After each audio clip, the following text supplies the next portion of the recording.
Okay, looks like almost everybody has a seat. It's very encouraging to see this many people turn out for this important workshop and on Flag Day.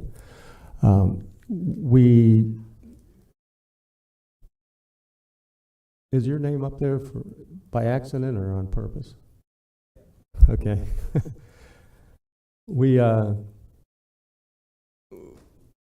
We don't have an invocation today, but in lieu of that, we will have the Pledge of Allegiance. In lieu of an invocation, I just want to take a minute to, since it's Flag Day, to remind each of us just how blessed we are to live in this greatest country in the world. And no matter what our differences, no matter what struggles we face as separate cities, the county, the state, the nation, this is really a time to come together, to debate, but to come together and to treat each other with respect and to make this place that we live a better place, whether it be the nation or Volusia County. We're here today to discuss how to discuss the future of Volusia County and how we as a council, with the help, the necessary help of you, the public,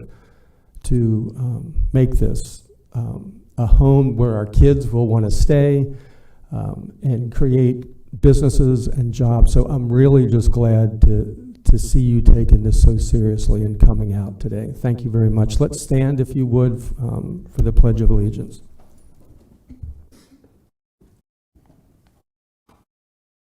Pledge allegiance to the flag of the United States of America and to the republic for which it stands, one nation, under God, indivisible, with liberty and justice for all.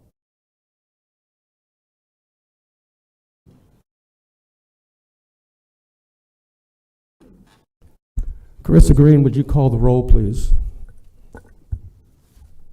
Ms. Post. Mr. Robbins. Here. Ms. Wheeler. Ms. Skirtman. Here. Mr. Johnson. Here. Dr. Lowry.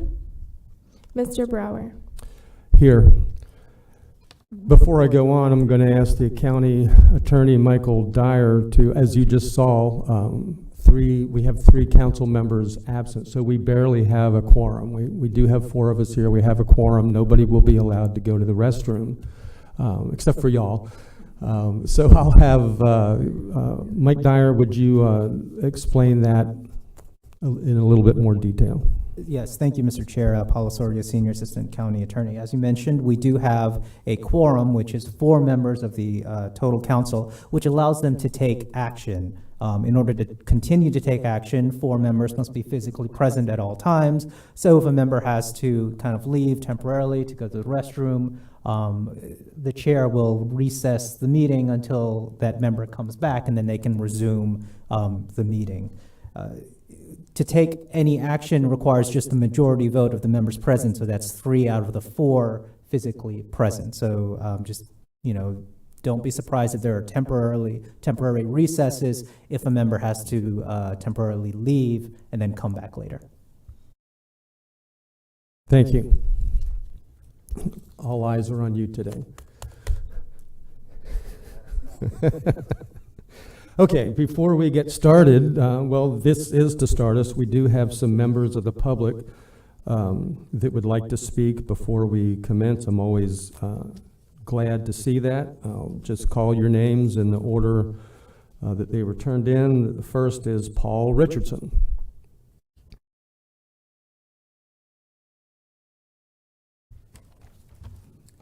Good morning, Council. My name is Paul Richardson of DeLand.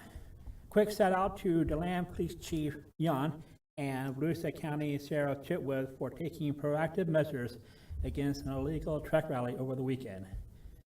Chief Yon and Sheriff Chitwood is leading the way in proactive law enforcement. The United States is a republic, the rule of law, not a democracy, which is a rule by anarchy.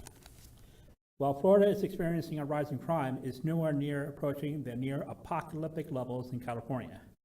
The so-called leaders in California have decided to let criminals prey on the good citizens there. In one particular city, the people of San Francisco are living in terror as a crime wave is beating them senseless. Did San Francisco District Attorney Chesa Boudin care? No. The DA, Chesa Boudin's soft on crime policies didn't sit with the most progressive city in America, and that is why he was recalled on Friday, if I remember correctly. Look, I get having the punishment fit the crime. I also get freeing people who didn't commit a crime. That is the main reason we have an appeals process here in America, and the pardon clemency policy afforded to the president and governors of these United States. Unfortunately, there are some dangerous DAs out there, like Mr. Boudin, that don't believe in prosecuting low-level crimes and support that casus belli nonsense. That insanity, in my book, is a non-negotiable. Some bleeding heart judges, district attorneys, and sheriffs care more about allowing criminals to terrorize the poor and working class with impunity than siding with protecting victims of crime. This mentality needs to end. We don't have the recall tool here in Florida, but I am putting these soft on crime individuals on notice on Florida. I might not be able to walk very well, but I can sit on a phone and help motivate other people to make sure they are not elected or reelected. If a soft on crime radical couldn't make it in the most progressive city in America, I will not sit idle while they turn Florida into California. And on a more personal note, I hear Heather Post is still, Councilwoman Post is still experiencing health issues. I am praying for her that she gets better, and I hope she returns to us here to council meetings. Thank you. Sharice Boyd.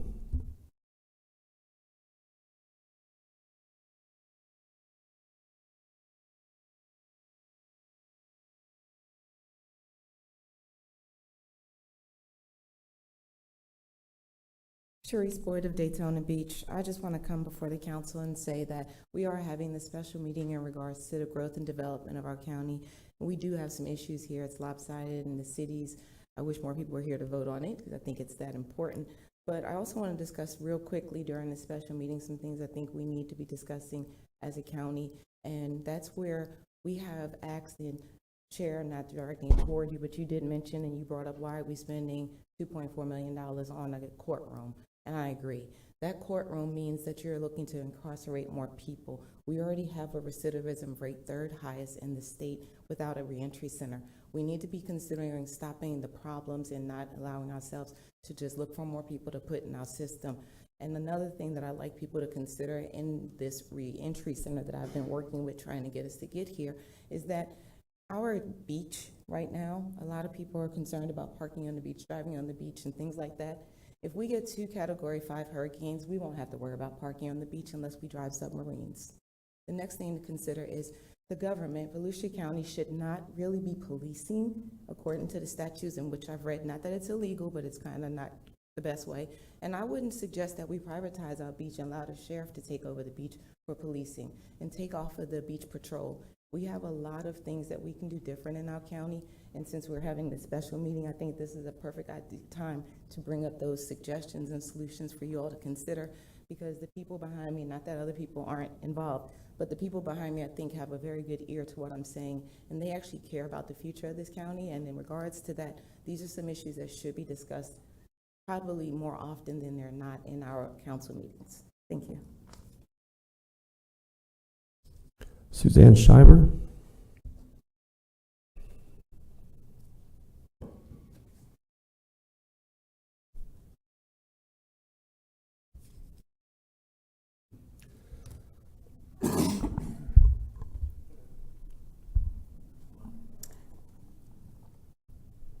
Suzanne Schreiber, Ormond Beach, Florida. I'm representing Dream Green Volusia.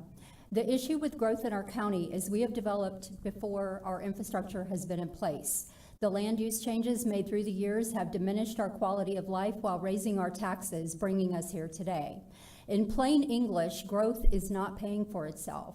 Last year, the council said they would review a line item budget looking for cuts. It's June and time to start. Here is the list of changes recommended by Dream Green Volusia for addressing growth in our county. Put a moratorium in place so the rest of the items on this list can have proper planning to be enacted. Increase impact fees. Stop upsizing density. Implement low-impact development as a requirement and meet minimum of 5 stormwater principles that are defined as the University of Florida LID plan. Implement all Volusia County scenic highway plans that were originally established. Establish larger buffers on all scenic highways and environmentally sensitive lands. Reverse the decision to allow staff to make decisions on certain zoning changes, such as RC zoning, and require proper procedure. Start questioning whether a development is an HOA and establish higher standards for HOA developments pertaining to native plants and stormwater. How do you tout property owner rights for every single development but ignore HOA lawn mandates? Raise the percentage of native plants on all developments in the comprehensive plan for the entire county. Increase native vegetation in the Indian River Lagoon overlay by 30% more than currently in place. Remove the ability for developers to file for hardship for tree removal. Change the proportionate fair share calculations to increase the amount paid.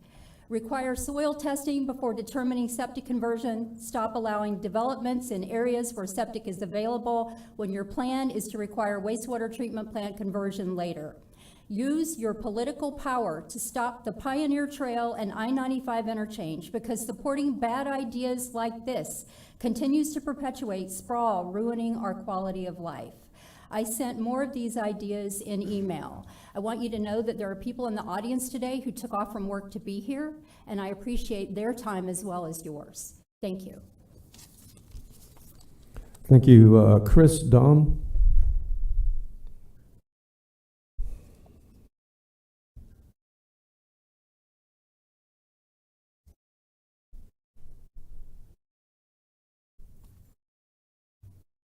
Hi, Chris Dawn, Daytona Beach, Florida. I'm a native Floridian and relocated here over 17 years ago from Naples to escape overdevelopment that took place within the 11 years I lived there. Trips across town that once took me 15 to 20 minutes took 40 to 50 minutes because each signal cycle took 5 minutes from the increased traffic congestion. Gridlock became commonplace during certain times of the day or usual on certain streets at different times of the year. I moved here thinking I had left all that behind. Now I am experiencing deja vu. Once beautiful, quiet beaches that once had easy access are now crowded on most days. Litter is commonplace or trash cans are overflowing.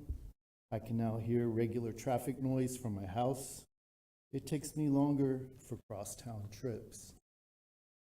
The annual stories of starving manatees, black bears being destroyed for attacking residents in their neighborhoods, and pets being eaten by alligators, if not finding one in a swimming pool, have become commonplace. Green spaces and arborways, once familiar, are now being cleared out.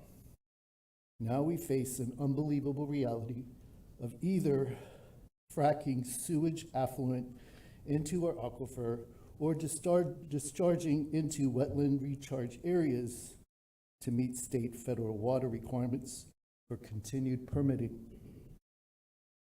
The greed must stop. It's ruining our communities and quality of life. Thank you.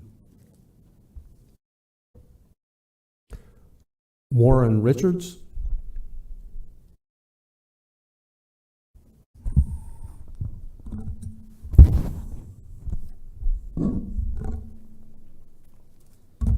Hi, I'm representing Lagoonies. Constitutional capitalism, that's something that we haven't had in this country for a long time. It's your property rights should not threaten or destroy my pursuit of life, liberty, and happiness by affecting our water. Mycelium can be our answer to a lot of our problems. Great introduction to mycelium is the documentary of The Wonderful World of Mushrooms. That's something that we destroy by clear cutting, and we don't introduce back into the environment. Mycelium itself can uptake 30% more nitrogen when it's introduced into the plant system. Having trees, shrubs, ground cover, and mycelium will help take out nitrogen and phosphorus. Mycelium, in studies out of Switzerland, can also clump up pharmaceuticals out of our wastewater. These are pursuits that we should be following and introducing into our county and into all cities in Florida. Our water's really the only thing we have here. I mean, that's what Florida's about, is our waterways, our springs, our beautiful rivers. I'm a native here. I grew up in, it has, it hurts me. There's lakes that I grew up on, spring-fed lakes, that my mother could see 35 feet down in. I grew up, I could see 20 feet down in. Now I can't even see 2 feet down in that water now. This is happening all over Florida. If we don't do something now to change this, we will have nothing left here.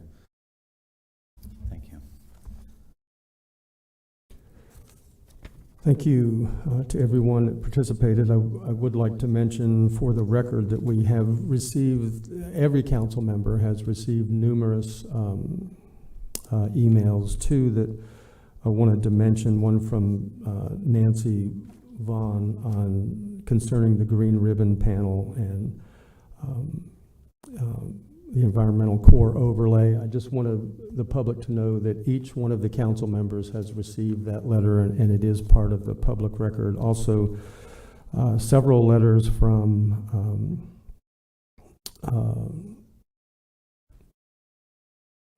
people all around New Smyrna.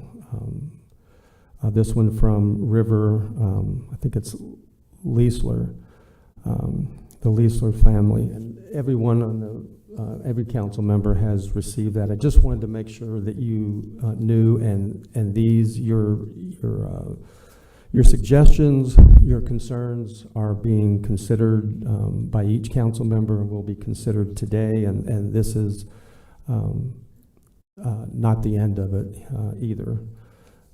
So you have numerous other requests to speak for on item 1, which is the only item that we have. So I think maybe before we do that, Clay, would you introduce the topics format of the day, and then we'll open it up again. There's quite a few people who would like to speak. Thank you very much. Clay Irvin, Director of Growth and Resource Management. With me today is Ginger Dare, who oversees our Environmental Management Division, Carrie Lusinger, who oversees our Building and Code Administration Division, and lastly, Carol McFarland, who oversees Planning and Development Services. This is a follow-up to an April 12th workshop. The point of that April 12th workshop was the County Council requested that staff come back and provide them an oversight of our growth management and permitting process. So all of our divisions came forward and identified critical issues that were prevalent in what we see as necessary for change, be it updating technical standards that may be old or having to do compliance with current changes that have occurred at federal and state level. We also identified items that we've heard concerns from, such as low impact development implementation. As such, we went through that and identified what we saw as potential steps forward. County Council requested that we bring those back for formal action, because again, at workshops, y'all cannot take formal action, and it does take something like this, a special meeting of the council, for staff to proceed on with the changes that you request. So in your agenda packet, there's 2 items. The first item is a series of recommendations in a tabular form. And we broke it down by the divisions and identified very briefly what the item was. We are not looking at specifics today. These are the general concepts that we would take from you, if so directed, and process a way to bring them back to you. So we are not looking necessarily for full refinement today. We are looking basically for proceed or don't proceed, and if there's any specific with proceeding that you want us to address. Our goal would be to go through this list so that we can get basically a thumbs up, thumbs down. We've also included at the back of your agenda packet a concept of how long these would take. There's several items that have very in-depth public review and public comment. One that comes to mind is the evaluation and appraisal report process. That is where staff would update all the data that we currently have in our comprehensive plan, go out, meet with residents, have a public outreach, gather up input into how our comprehensive plan, specifically our future land use map, is or is not necessarily in connection with their vision of how Volusia County should proceed, then bring it back through the amendment process. So what you're going to see is that we're going to ask you for direction, and if there's anything in regards to the processing, to please clarify what you would like to see done from that perspective. If with the chair's indulgent and the council's indulgence, we can go through just real quickly the list of items that we provided to you. It's approximately 3 pages, almost 40 items. Some can be very quick, some, however, may require additional discussion. That is how we were hoping to proceed today. Can we hear from the public first, Chair? Yes. Thank Yes, and but before we hear from the public, I have one quick question on the main agenda item. The very last, staff is aware that the issue of low-impact development, LID, is important to the county council. The staff is awaiting the outcome of a grant application for a detailed review and recommendation for implementation of LID. Why do we need to wait for a grant? If you remember correctly, back in April, we came forward and requested approval to submit a grant to the University of Florida, and we'll be utilizing Pierce Jones and his organization to come back so that they can do a deep dive in our comprehensive plan and land development regulations so that they could come up and work on Volusia-specific requirements in regards to what can be done to provide for low-impact development in both the comp plan and in the land development regulations. If you don't want us to proceed with that grant, we can cancel the grant application and go forward with whatever you feel was appropriate.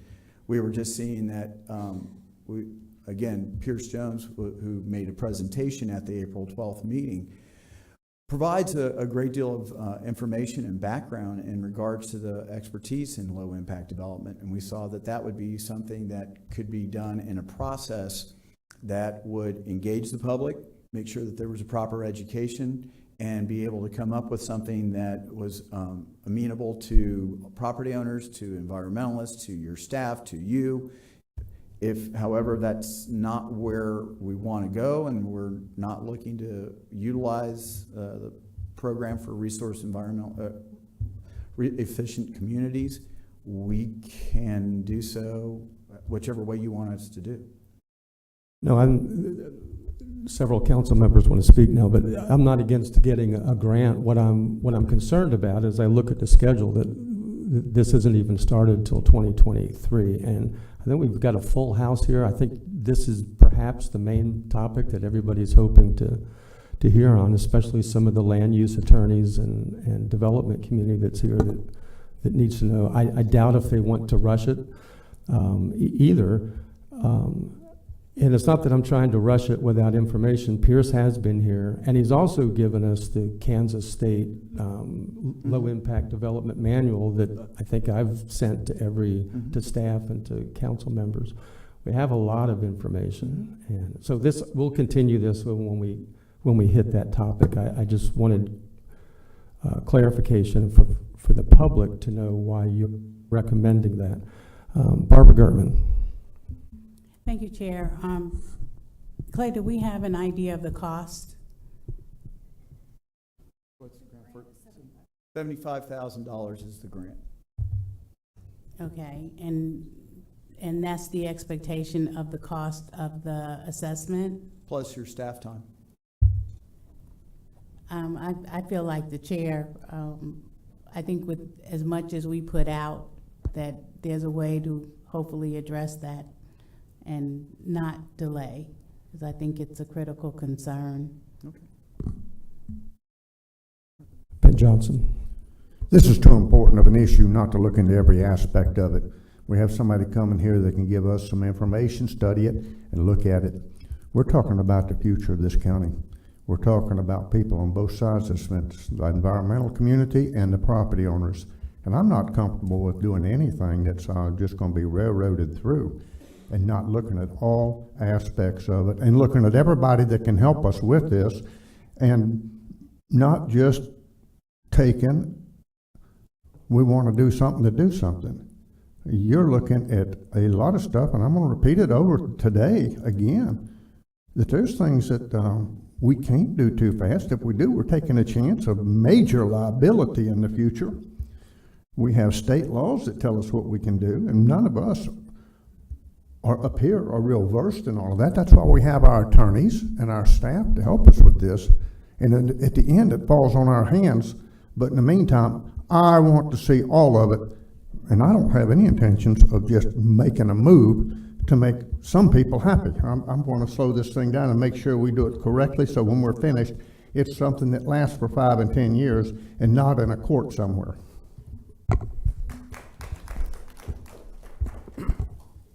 Yeah, I would ask, please, don't clap. Really, I mean, you know, for either side, clapping or booing, to me, it's just not proper. And I appreciate it, but I think that we need to hold the decorum down. If you like me, smile at me. If you don't, frown at me. But I'd rather you not clap or boo. Thank you. I'll just before Danny speaks, Ben, I don't believe I suggested a railroad.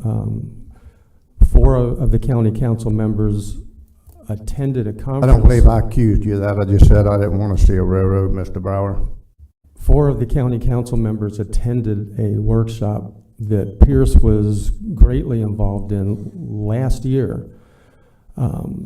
Pierce was here and made a presentation last year.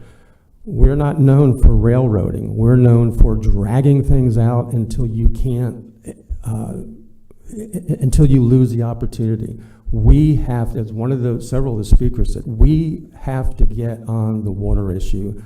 We don't have an infinite amount of time. So I'm suggesting that we not put things off another year without taking any action. And the action would be to go through the resources, to study it, not to say today, okay, this is what LID means, although that wouldn't be hard to do because we do have that information. It's not that complicated, and it's a benefit to developers and to the residents that live here. Danny Robbins. Thanks, Chair. We're not the first people to do this, and the key word that Clay said is implementation.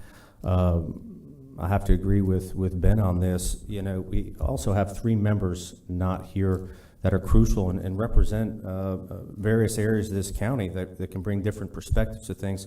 So we haven't established what exactly LID is, what it entails. We hit on it last week when it came to clustering development and whatnot, smaller lots, keeping more water on properties. But identifying too, who else uses this thing before we jump in? Where else is this actually working? And looking at the pros and cons. So, you know, besides California, New York, Philadelphia, Oregon, some of these states that have high taxes, there's things that go along with it, but that's where a lot of this stuff is being used. So we have to be conscious of bum rushing something or buffaloing something forward without getting all of the facts first and getting the full team up here to bring something or bring whatever thoughts they have to the table. So we don't know the financial impacts either of increasing the budget, what this is going to cause when it comes to staff, so on and so forth, and also the impacts on the landowner. I think we need to pump the brakes just a little bit on this. I don't think we should put it off, Jeff. I agree with you here for a year, but I do think we need to get a couple more people up here and hear all of the facts, because I was in that meeting in South Florida, or it was South Florida, with you guys, and there was a lot of things that aren't being said that were also said in that meeting when it comes to everything that I'm speaking about. So I'm not for it at this point, but I'm for looking more into it and establishing some clear definition in the future. Chair, I want to make sure I'm clear because unfortunately, and Ms. Concha and Mr. Reckenwald pointed out, we need to be very specific about what's going on here schedule-wise. We expect to hear about the grant this month. And so up until May 2023 is when the work's being done. So we will get the grant at the end of this month. The heavy lifting will be done by May of 2023. The schedule that you see on page 1-11 is the outreach through the use of either a council-appointed or staff-designated committee and doing the public outreach. So the technical aspect will be completed over the next several months, and that will include going out and talking with a variety of different interests that are here in Volusia County. So May 2023 is when the technical aspects of it will be complete. Then from that time forward would be utilizing a schedule for public outreach. So I just want to make sure it's clear. It's not that we're not going to be just starting in May of 2023 with the beginning of it. It will be actually going through the actual public comment process. Okay, well, let's have some public comments on that. I do understand that. I saw it on the schedule, and I still see May 2023, which is almost, it's 11 months from now, before there's anything that can be done, any action that can be implemented. And I think we can, do it better. I have a memory stick here that has the entire lid manual on it we could go through. That's what we're here for. And I think it would calm a lot of people's nerves because it's not some boogeyman, and it's not something that doesn't work someplace. And it's hydrology, it's botany, it's biology, and it's the same in every state and every community everywhere in the world. It's not different here in Volusia County. Ben Johnson. Yes, Mr. Chair, I don't believe that that's going to take and put everything off because there's a lot of things that could come up before that time. So you're working on it. Correct me if I'm wrong, Mr. Irvin, but I think there's a lot of things that we can take and do as we go along. And the heaviest part, the part that's the most complicated, is what's going to end up falling off to the end. What we've shown in our schedule is the items that we know that we can get to quicker and the things that we feel will take a little bit more time. And so that's why you see in the pages that show the scheduling there, we've identified a time frame for the evaluation appraisal report and changes to the tree standards, changes to the wetland standards that are all proceeding in 2022, 2023, not actually out till 2024, working through a variety of the different items. So whatever y'all see is, again, we're your staff. Whatever y'all state is the priority, we will work through. We, again, are just basically throwing out what we see as things that we can get to quicker, things that we know will take a little bit more time. Thank you. Okay, let's hear from the public, and then we'll dive into it.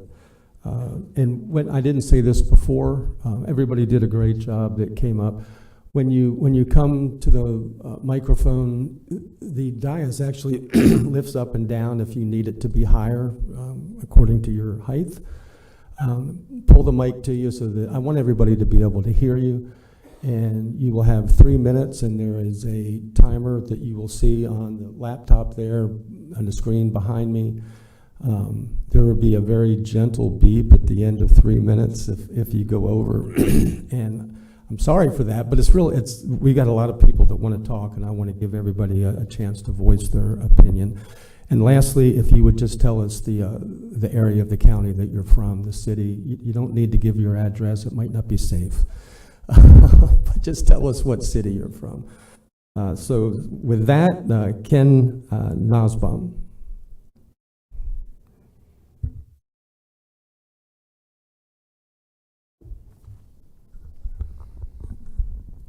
Thank you for the opportunity to address the Volusia County Council on the topic of growth management and permitting. I am Ken Nussbaum, Chair of the Board of Directors of the Marine Discovery Center, and I represent the 110 member families and the 500 children, our Enviro campers, who we will host and teach this summer. The Marine Discovery Center is celebrating its 25th year of education, exploration, and rehabilitation of the Indian River Lagoon, to include crucial work by our citizen scientists on environmental microfibers, water quality, seagrass coverage, and faunal indicators. The National Estuarine Program has asked the Marine Discovery Center to participate in a competition to establish a seagrass research facility and restoration hub, along with 4 other centers further south on the Indian River Lagoon, and with our collaborators from UCF, Stetson, and the University of Florida. The Marine Discovery Center is deeply aligned with measures of environmental protection, to include Shuck and Share, a regional program that recycles oysters to make foundations for oyster reef restoration, for which the County Council recognized us earlier this year. Thank you for that as well. We thank the staff of the county for preparing such detailed and well-researched land studies, and for proposing a uniformed, rational plan to preserve environmental quality, quality of life, and property rights.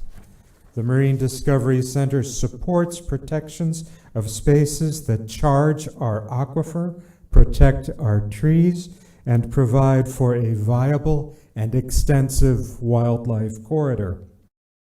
Because wastewater and storm runoff have such deleterious impacts on the Indian River Lagoon, MDC vigorously supports regulating and diminishing storm runoff and the development of bioswales, among other ameliorative procedures. We joined in support of Volusia Forever and ECHO with many of the environmental organizations here today because of their support for the preservation and education in the community, and we see this plan moving in the same appropriate philosophical and functional direction. Thank you for this opportunity to speak in support of such a plan that provides a rich and a supportive natural environment as we watch Volusia County grow and evolve. Thank you. Melissa Lammers.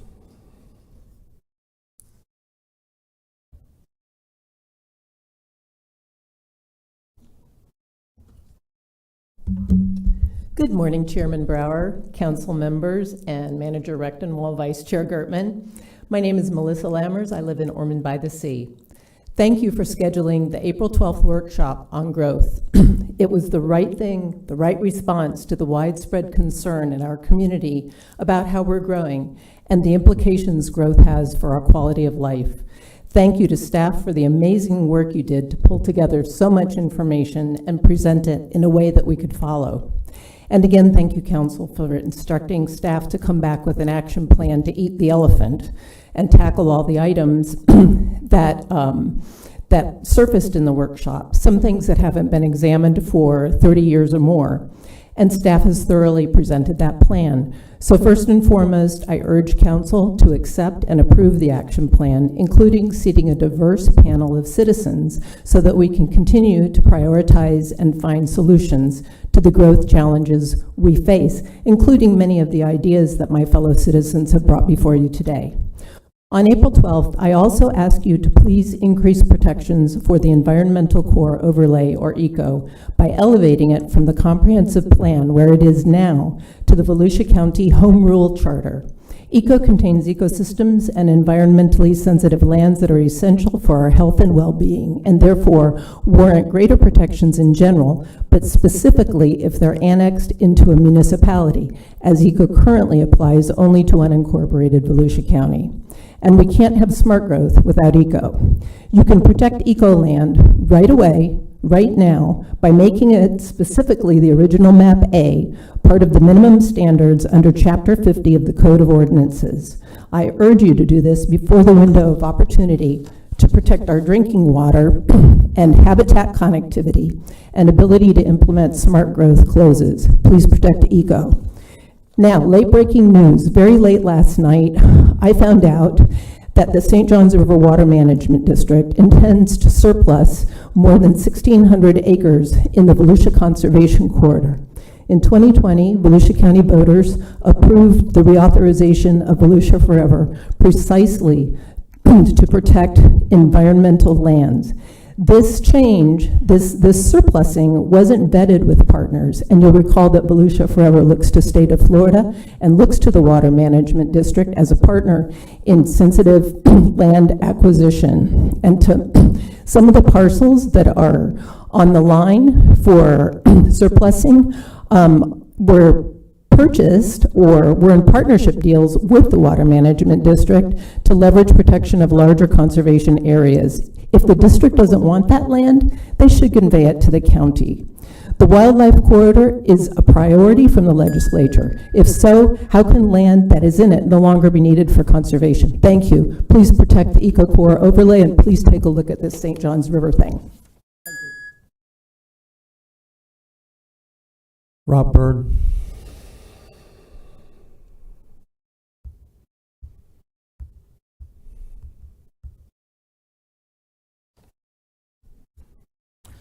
Good morning, Rob Byrd, Ormond by the Sea, and Vice Chair of the Ormond Scenic Loop and Trail Corridor Management Organization, or OSLT. The OSLT joins other individuals and organizations here today in thanking the Council and County staff for its growth management workshop in April and the follow-up special meeting today.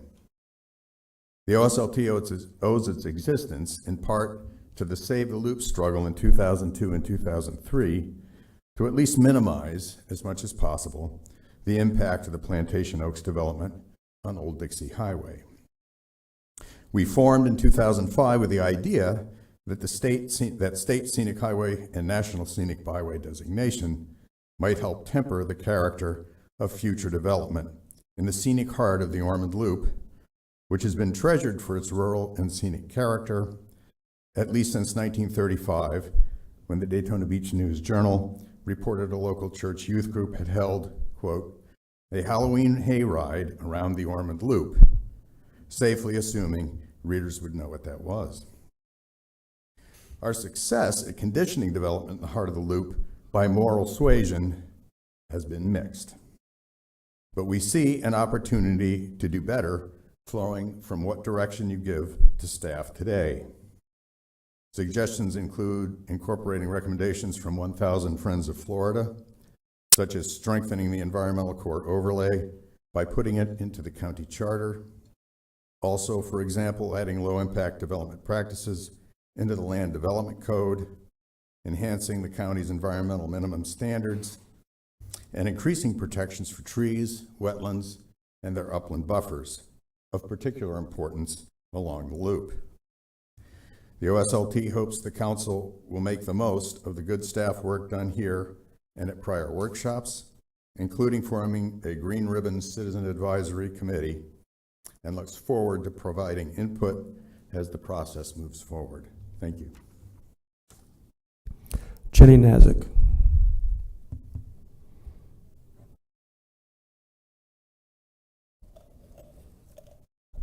Good morning, everybody. I'm Jenny Nazak. I am affiliated with a lot of the groups in this room, but I am speaking today as an individual. I am a fiscal conservative, I'm a hardcore environmentalist, and I'm a permaculture designer.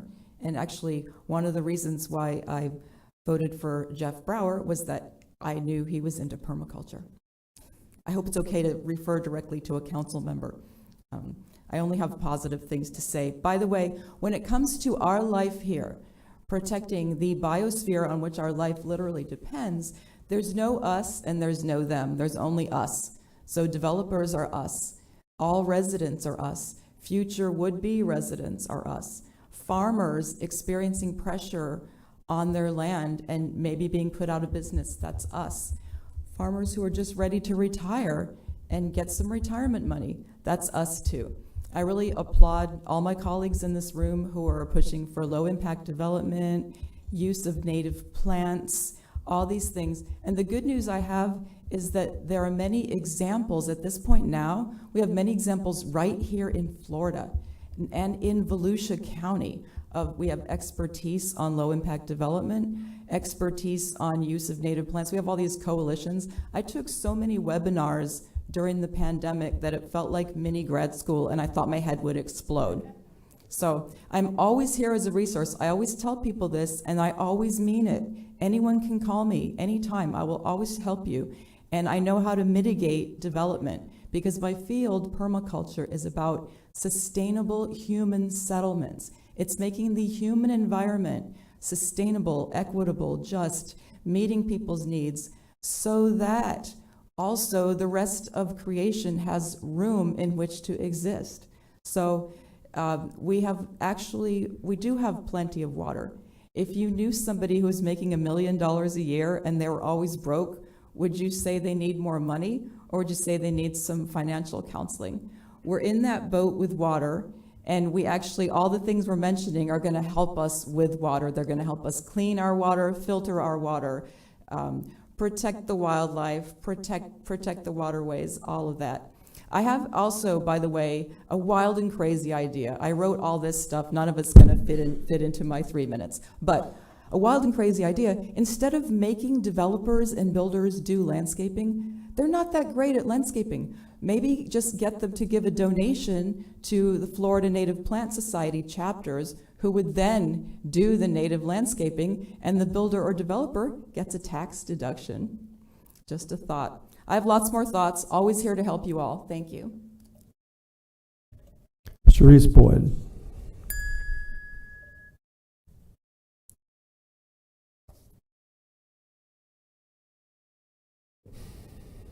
Followed by Wendy Anderson, just so everybody can be ready, and then Charles McDonald.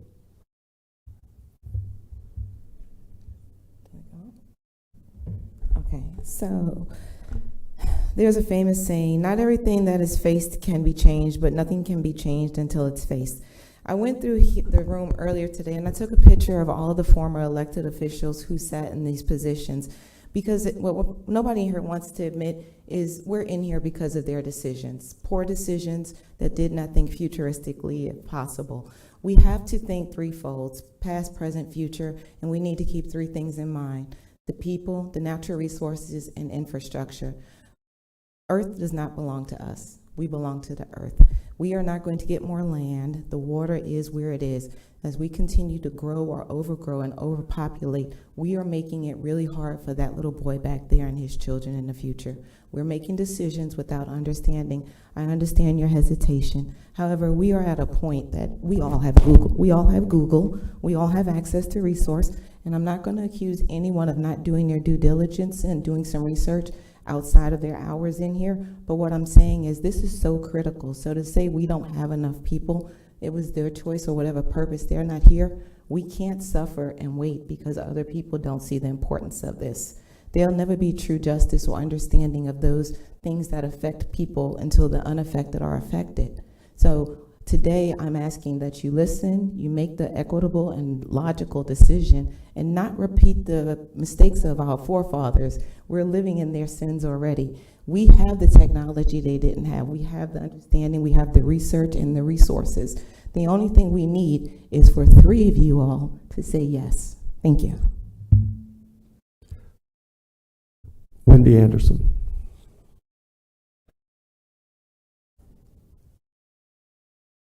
Good morning, Chairman Brower, Vice Chairman Gertman, council members. I was actually going to bring you two resolutions from the Volusia Soil and Water Conservation District this morning to read to you, but I've decided I'm going to just email those to you so you have them in your records for review. They are both about using LID and protecting the Volusia Wildlife Corridor. So, but I want to speak to you today as an individual, but as an individual who has learned a lot in the last year and a half in my role on the Soil and Water Conservation District, which serves the entire county. And I have learned that that the county and the cities probably need to work better together in these regards. And so, you know, the Soil and Water District, we serve everybody. We don't just serve the unincorporated areas or just the municipalities. So here are the three things. Ms. Gertman asked me to bring 3 ideas, and it's not my three favorite LID tools. Use them all in the appropriate places. It's 3 bigger ideas. My 3 ideas are this. Do not do this revision of your land development regulations or your comp plan in isolation from Volusia County's municipalities. You need to return again to the strategies of the earlier part of this century and develop a regional plan that all the cities and the county will follow, and then follow it. Do not allow the cities to set up different rules and then create a competitive playing field between the cities that developers can leverage to their advantage. Number 2, do not let the developers nor their attorneys nor engineers define the rules, and do not rely overmuch on expensive consultants. It will be great to have Dr. Jones return and help us do this kind of down in the weeds hard work of revising our LDRs. But we have very smart people in this room and in this county who are ready and prepared to work very collaboratively with Dr. Jones and others to do this fine-grained work of rewriting the rules. And then finally, in my last 50 seconds, I just want to say that I am constantly amazed at how each individual project, that development project that gets approved in isolation. Whether it's approved by a city or approved by a county, it gets approved in isolation without consideration of the holistic impact of all of the developments in that area that are going to impact the waterways and the wildlife. I look at the MLK Kepler corridor from 472 to ISB on the west side and the impact that that's going to have on Blue Spring and on Lake Helen. I look at the development along LPGA and Highway 40 and the impact that that is having both downstream on the Tomoka River as well as Tiger Bay State Forest. We have to look at these things holistically and work together across agencies to get the right work done. Thank you. Charles McDonald Jr.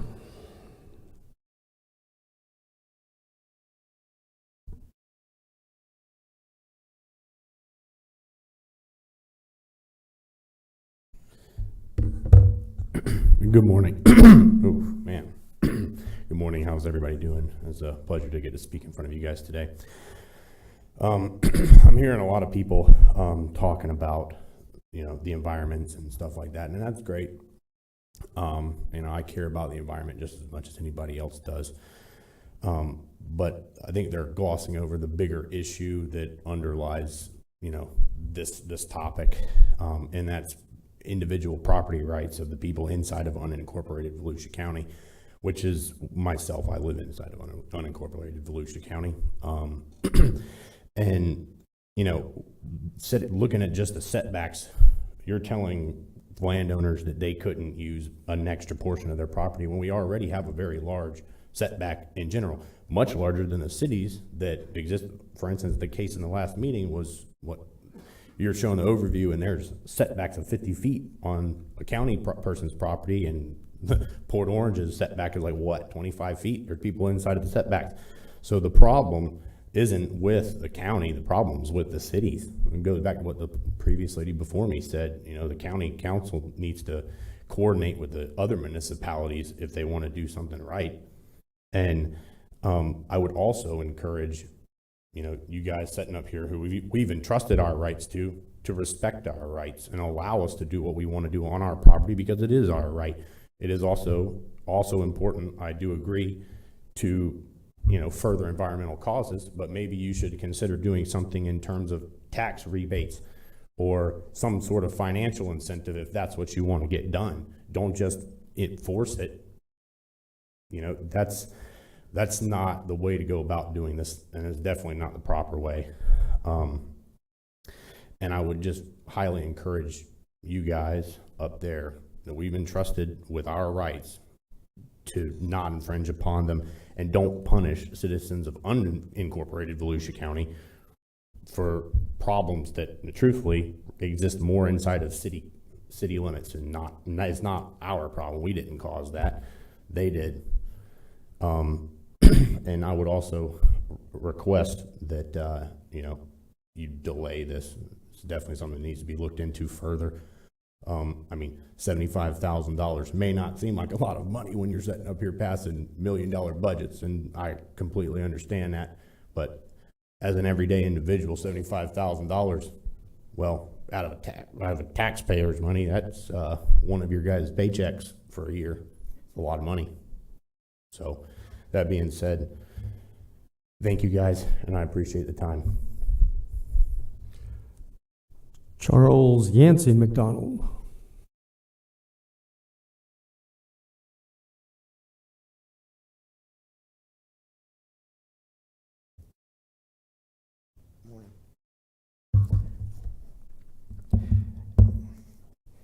Get situated here. Morning, appreciate it, guys, letting us come up and speak this morning.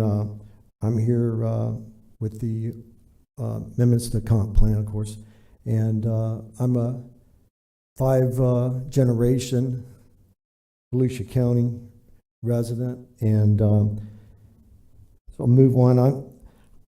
I'm an agriculture property owner here in Volusia County, and I consider myself to be a good steward of the land that I've been blessed to manage. I'm a business owner, pay many taxes in Volusia County. With this being said, Jeff being the chair, why weren't we notified? Why weren't we notified with this? This might not be a big topic for some, but for us landowners, and there's a lot that couldn't be here today. Quite a few of them, major landowners own ag property and stuff that this would dearly affect, maybe their kids or their future. I think that we all should be notified if something like this comes forth that may not be important to some people, but to us, it's our future for our children. And, mine particular, I don't look to develop mine, but down the road, my kids may want to develop it. And these things that are trying to be pushed through, it's going to make it pretty much impossible for this to happen for them. And so I think that we need to take a better look, like Junior just said, and consider, some alternatives. Understand the water quality and all the same things that's been said here. We all do that. And move on to the stuff I had written down here. Jeff, I listened to your podcast and I understand that just like manatees, we have cattle. I raise cattle. It's like manatees. We have a problem, with the manatees. I think part of that problem is overpopulation. I mean, how many cows can you put in a pasture? Get too many cows, what happens? They starve. They're out of grass. Same thing y'all are doing with the manatees. Maybe they need to look at another plan. Harvesting, who knows? But that's part of your problem there. I think it's got too many of them. You can only put so many cows in the pasture. The topic's an environmental topic. When we move on to that, it's I'm totally against every item on that list. You're trying to control growth at my expense, and it's a major land right issue with me. And so I think we really need to look at each one of these topics. I'm running out of time. I'm against every one of them that's before us. So y'all would close and try to consider our rights, and I appreciate it. Thank you, guys.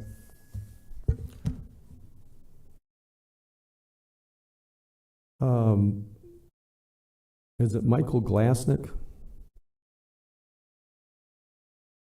How about Mick? Okay. Thank you. Wendell De La Rosa.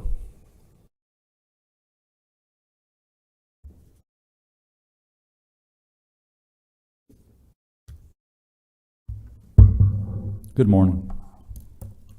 I too am a 5-generation Volusia County resident. Lived here for over 50 years myself, even though I'm only 30. But I'm tough on this one because I'm actually an environmentalist, and I have 34 solar panels on my house, and I don't pay a power bill, but it cost me $35,000 for that solar to feed back to the grid, to the Florida Power and Light.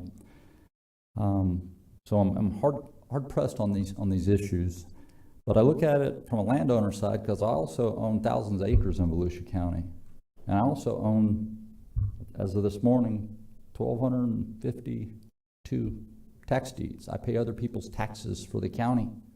I think I'm a stakeholder here, so I pay their taxes for them. It comes at a cost. The state compensates me for it. The county does by state law, but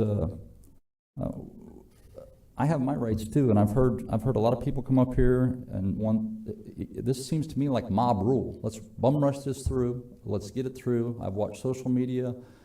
I look at the aquifer. I look at we're coming into the rainy season. I have the only 13 acres on Spring Garden Lake that is surrounded by the Federal Bureau of Land Management and the St. Johns River Management. I've offered it up for University of Florida to do studies on, to do water quality studies. But what I find is we're doing this in an election year where there are 6 seats open for these seats right here. So some people politically have to put on a face or whatever they have to do to vie for votes or maintain agnostic.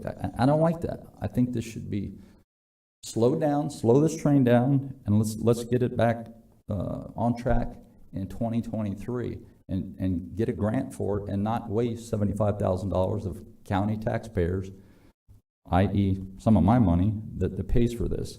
There are second and third effects. This green ribbon committee you're talking about, who are you going to pack it with? This sounds to me like a federal Supreme Court justice. Let's pack this court. Let's pack this with all the environmentalists. So I already have so many restrictions. If I want to put in a bench on my property, I have to jump through 500 hoops to do that. It is ridiculous. We already have it. The standoff ordinances that we have are just totally ludicrous of what we have. So adding more, and every one of you ran on lower government, lower cost. We rolled back taxes. We want to roll back. They'll roll back this year. It's an election year. But you ran on these things. Adhere to what you ran on and stick with it and say, I'm not going to do this to the landowner and the St. Johns River Management is my last topic. The woman brought it up. Read Kuntz versus St. Johns River Management. They just awarded him $400,000 because they took his property. You can't do that. You can't do that to people. So imposing these ridiculous ordinances and laws, I would hope there would be a 4-0 no vote. Thank you.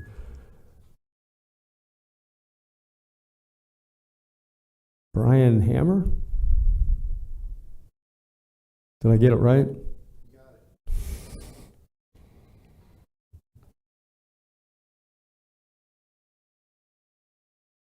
Good morning. I really didn't have a prepared statement. Kind of found out about this at the last minute, but as a longtime Volusia County resident and landowner who lives in the resource corridor off of 415, I guess my comments will kind of piggyback a lot of what has already been said concerning property rights. And I've experienced quite a bit of St. John's Water Management, Department of Agriculture. They've all been on my property at one time or another. So I think that adding any more regulations, any more setbacks for a person in my position and people like me would be not advantageous. So I just look forward to further conversation along these lines and have the opportunity to again share what's already been shared today. So thank you for your time. Gary Bruletti.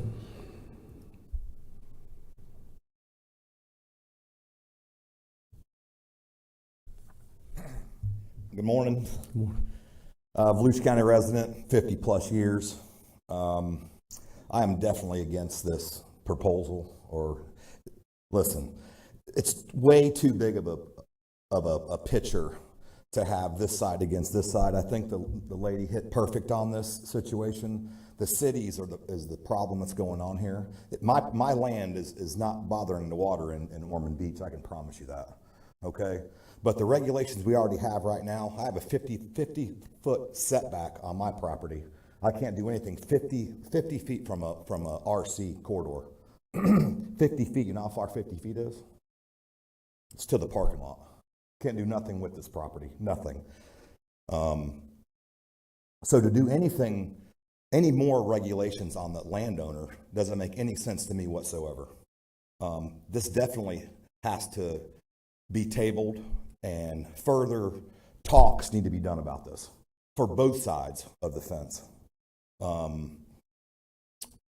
I don't think we should jump into paying $75,000 to some environmentalists to come down here and show us what we need to do. We have the resources and the brains. We got more people. The people that are up here talking are probably as educated as this guy that we're going to pay $75,000 to come down here and tell us what we need to do with our growth plan. I think we need to pull the reins back and really sit back and look at what we need to do with this. But I can promise you, my landowners is not the problem. It is not the problem in one point of this, while we're even here at this meeting. So to change the land, to make the landowner pay for this, it doesn't make any sense to me at all. So I disagree 100% with what's going on. I hope you guys realize that, and I hope we can table it and do further investigation on both sides of the table. And I think that's where this is going to go, and I'm very grateful for that. Thank you very much.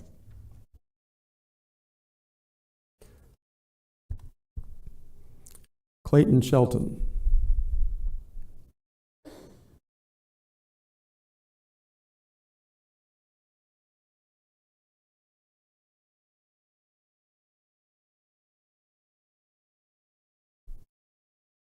Which one? This one? Either one. Okay. So I live in unincorporated Volusia County in New Smyrna Beach, and just like that gentleman just said, what I do with my property is not affected Ormond Beach at all. And my biggest problem with what's going on is what it's going to cost. So I don't like being told what to do with my property, and that's my personal problem. I understand that, but the septic tank issue, who's going to pay for the inspections every year? Is the county going to pay for that? Is that taxpayer money? Is the people that own the septic tanks, are we going to have to pay for it? Because sanitary is not an option where I live. I don't have that. So I don't agree with what all this is going to cost. And I budget myself all year long to make sure I can pay my property taxes, pay my homeowner's insurance. And I know a lot of people in here don't have that problem, but there's a lot of people like me that do have that problem. We can't afford to just raise our taxes an extra $500 a year just to cover somebody that wants to see the bottom of the Indian River. So that's really all I got to say. Thank you. Dr. Arthur N. Littenitz.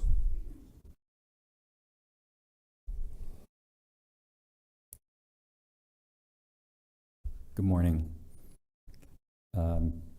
Here in place of Kelly McGee, I represent Riverside Conservancy. I've been a resident of Volusia County for 29 years, and I live in Edgewater, Florida.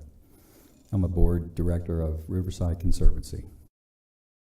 I'll read a letter from Kelly. Dear Honorable County Council members, thank you for scheduling the special meeting regarding growth management. The Riverside Conservancy is pleased to submit the following recommendations for your consideration. Riverside Conservancy supports the staff recommended work plan and respectfully requests that you adopt and implement this scope of work.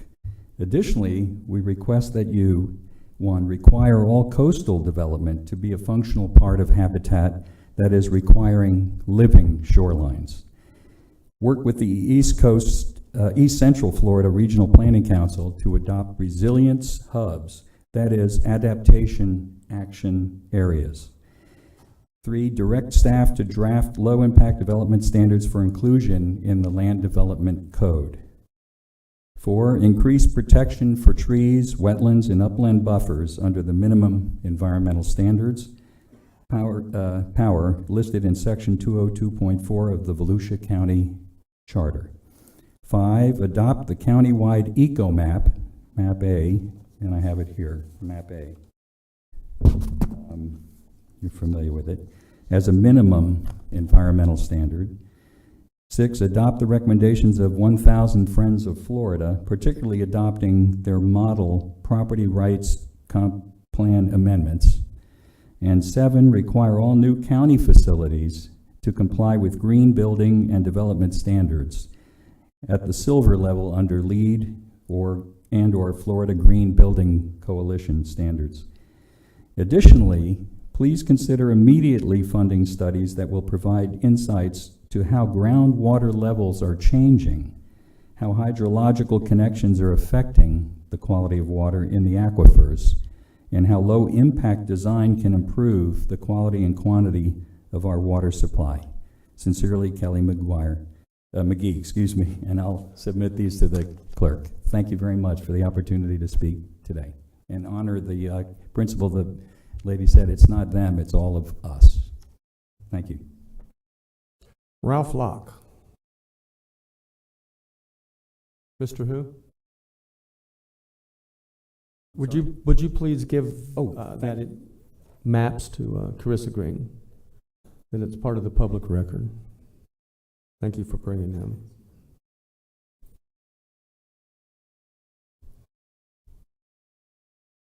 Well, good morning again, Council. I'm back up here talking to you. We've been working with you since 2010.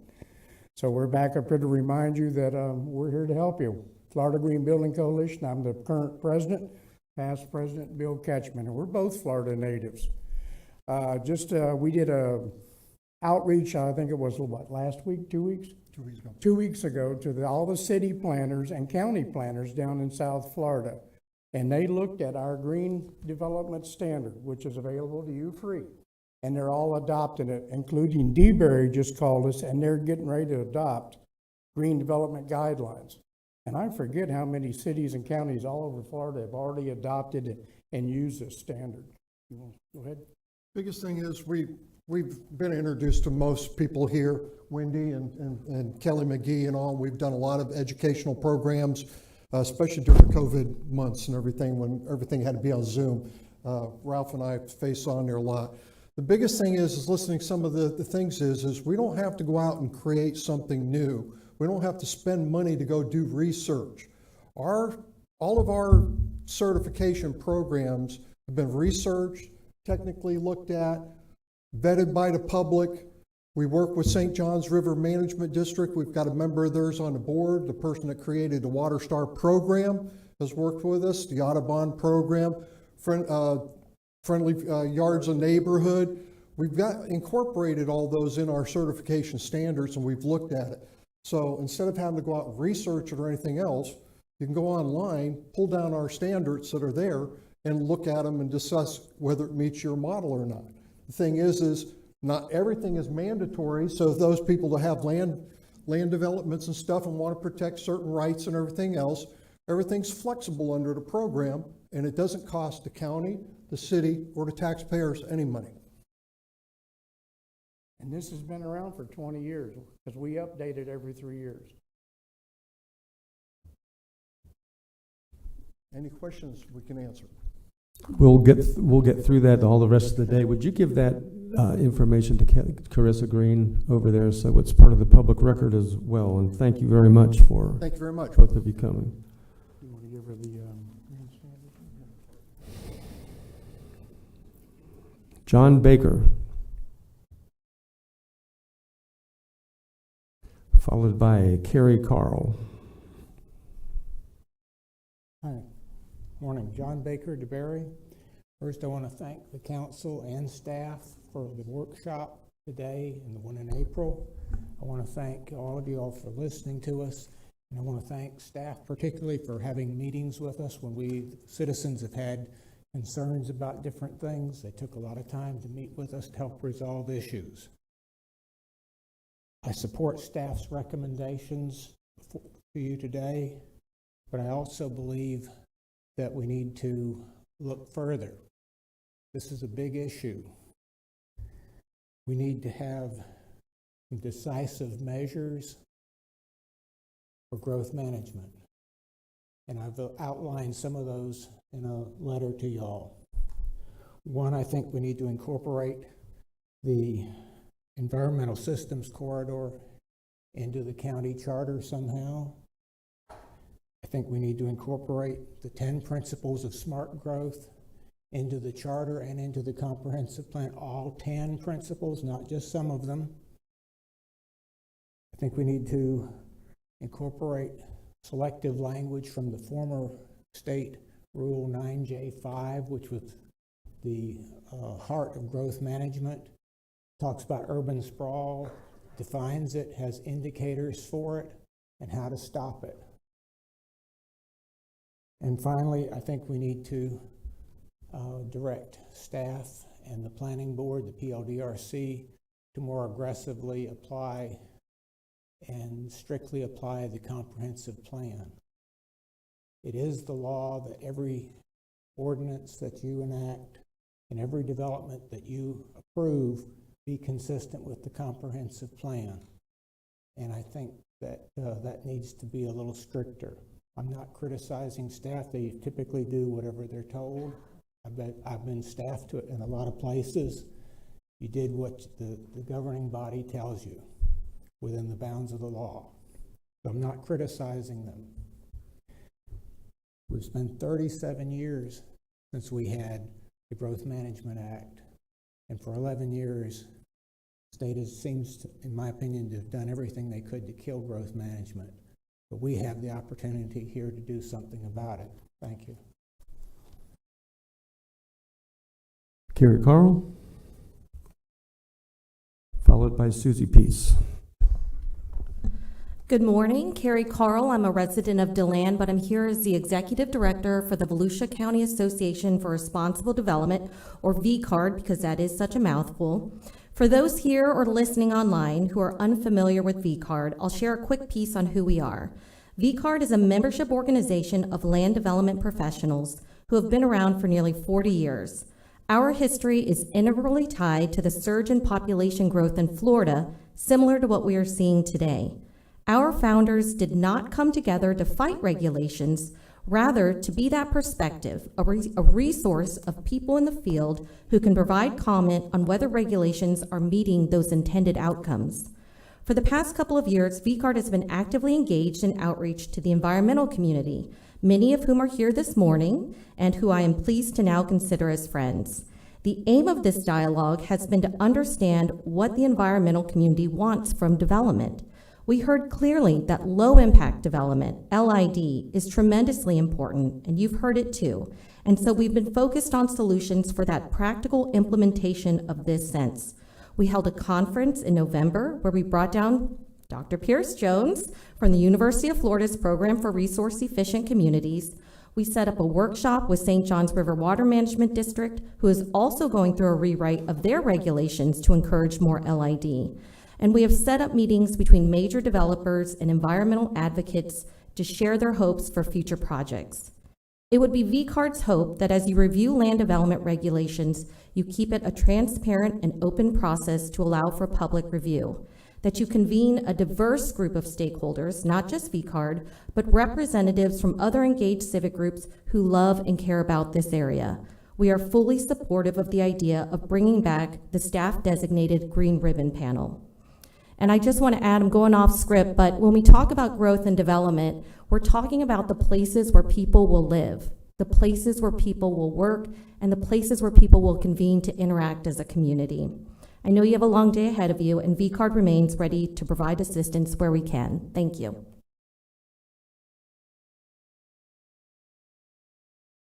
Susie Peace. Hello, good to see you all. Thank you for having us, Chair Brower, Vice Chair Gertman. Susie Peace from DeLand, and I want to say Happy Flag Day, one of my favorite days. Today we continue to discuss the issue of growth management. Growth must be accommodated for and managed in a rational way so as to protect our citizens and natural resources. How do we do that?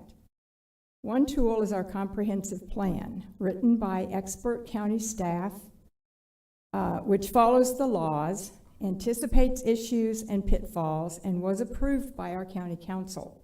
The other valuable tool is our citizens. Now, citizens are calling out the county staff and council more and more for what they see as uncontrolled growth via large developments.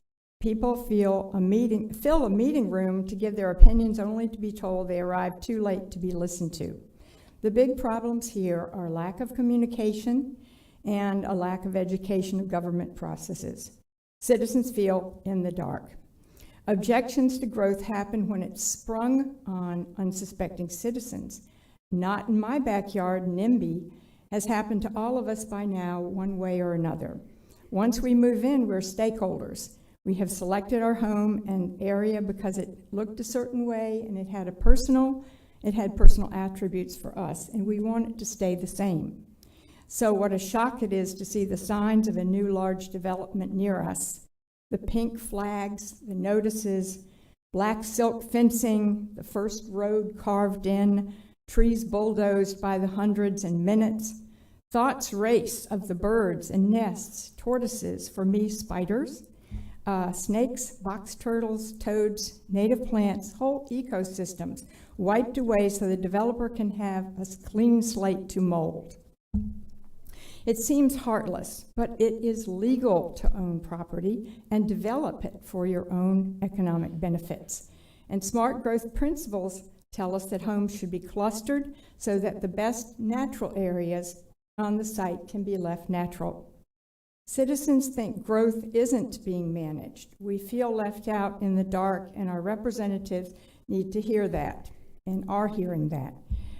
This is where the creation of the Green Ribbon Panel will help calm the frustrated public.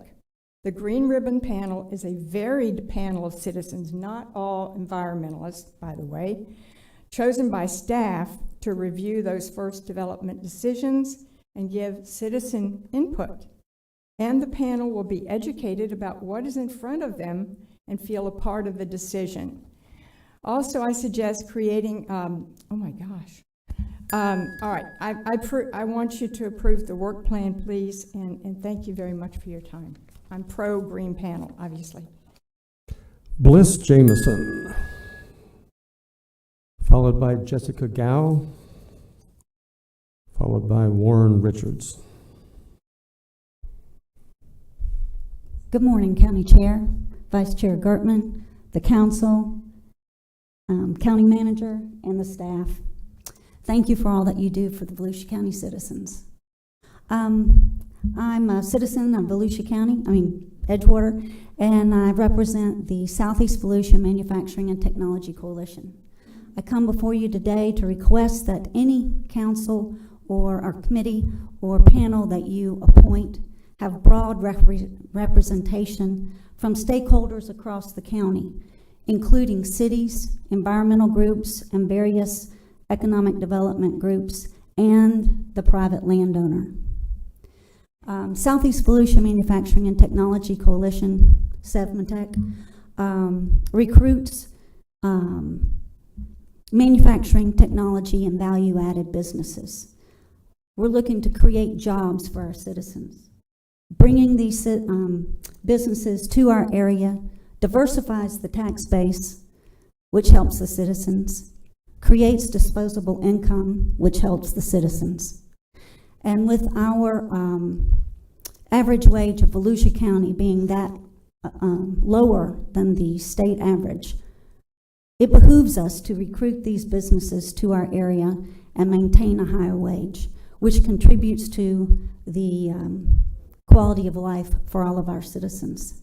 And the last thing we want to do is create any unintended consequences which would have our current businesses or those looking to make Volusia County home go elsewhere. So I urge you to have a broad spectrum of representation of our stakeholders on this panel and protect the quality of life for Volusia County. Thank you very much. Jessica Gow. And then Warren Richards, you can come down and take a seat on the front row if you like, and we'll be ready. Good morning, Jessica Gowa, Cobb Cole Law Firm, 149 South Ridgewood Avenue, Daytona Beach, Florida, and here as an executive board member of VCARD, as Carrie pronounced. We're excited to be here to hear the discussion today. I just wanted to touch on my time here in Volusia County has been short. I've been here for about 4 years. I'm a transplant, but what has always made me feel comfortable here is the atmosphere of collaboration between different shareholders, as Carrie said. It's been going on a lot longer than I've been around. I think the original NRAC committee had Glenn and Rob Merrill way back when to establish the county environmental standards. And I think what we learned through this is that at our core, we're all just people. We all live here, we work here, we play here every day. And we have a lot more in common than we do differently. VCARD's collaboration with the county, like I said, is far-reaching. Just while I've been here, I've gotten to serve as the Low Impact Development Chair for VCARD. I know Carrie touched on our outreach program that we hosted. I wanted to note that it was awarded as the Outstanding Education and Outreach Program from the Florida Planning and Zoning Association this year. So county staff attended that discussion. It was very well attended, and we want to thank you guys for participating. I think we've seen major strides in affordable housing by bringing together different sectors. The summit was amazing, and I think we can do the same thing here with these issues. VCARD's a group of development professionals who want to act as an educational resource. And so we're happy to come here, work together and find answers to the problems that are presented to us and work to find solutions that are implemented. So, thank you. Warren Richards, and then will be followed by Sarah Lee Morrissey, if you want to come take a seat on the front row, and then Peter Sigmund. Warren? Oak Hill, Florida. If we're going to sit here and drag our feet on LID, then we should be dragging our feet on any more building permits. These are common sense approaches. Bioretention facilities, man-made wetlands, flotillas. These are just common sense. I mean, we should be doing this already. A lot of these regulations we have in place just need to be altered. It's not really adding regulations. This right here, we can't survive without this. You can survive without a bank account. You can't survive without this. Our lagoon is dead. It's a freaking desert. I've been fishing that lagoon since I was a kid. That's due to our management. All of us in this room is due to our management. They're simple common sense approaches. Native landscapes. Get rid of the lawns, guys. I mean, it's just not rocket science here. It's not like you're doing anything that's going to cost really a whole lot more money, or really probably any more money. It's more about knowledge. That's really what it's about. It's about public information. I mean, we already have regulations in place for landscape. We just don't have the right regulations in place. Thank you. Sarah Lee Morrissey, and then Dr. Peter Sigmund. Greetings, Honorable Chair and members of the County Council and colleagues. I am Sarah Lee Morrissey, and today I am representing the League of Women Voters of Volusia County as a current board member. The goal of the League of Women Voters is to empower citizens to shape better communities worldwide. The League of Women Voters is a nonpartisan membership political organization which acts after study and member agreement to achieve solutions in the public interest on key community issues at all government levels, builds citizen participation in the democratic process, and engages communities in promoting positive solutions to public policy through education and advocacy. Our local league has had standing growth management and natural resources committees for many years, whose leadership undertakes study of relevant local government, comprehensive planning, and natural resources and environmental protection issues for advocacy to our board. In the past, we've supported many initiatives in our county, including adoption and implementation of the comprehensive plan, I'd like you to know that the original comprehensive plan was dedicated to a past League of Women Voters of Volusia County president and Volusia County Planning Board member Tamima Cohen. The county the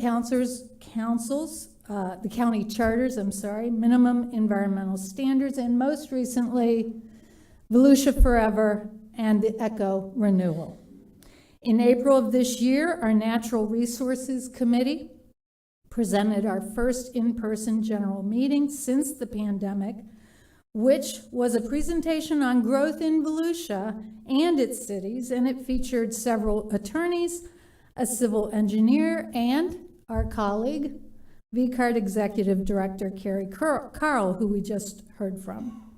Relevant to the current issues at stake, the League is concerned about negative consequences of rapid growth throughout the region, more particularly protection of the county charter and its principles, which includes the environmental protection standards, and protecting the environment while allowing reasonable use of land.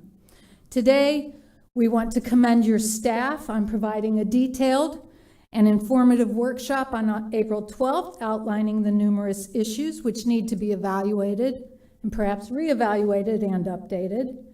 They've outlined an ambitious program, a schedule which obviously has concerns to some and is not fast enough for others, but includes the opportunity for additional review. To that, we're anxious to move forward. We, as the League of Women Voters, would like to participate in your green ribbon panel and hope that you will proceed in an expedient and efficient manner. Dr. Peter Sigmund, followed by Phyllis Stauffenberg, followed by Glenn Storch. Good morning. I'm a retired physician and interested in environmental biology.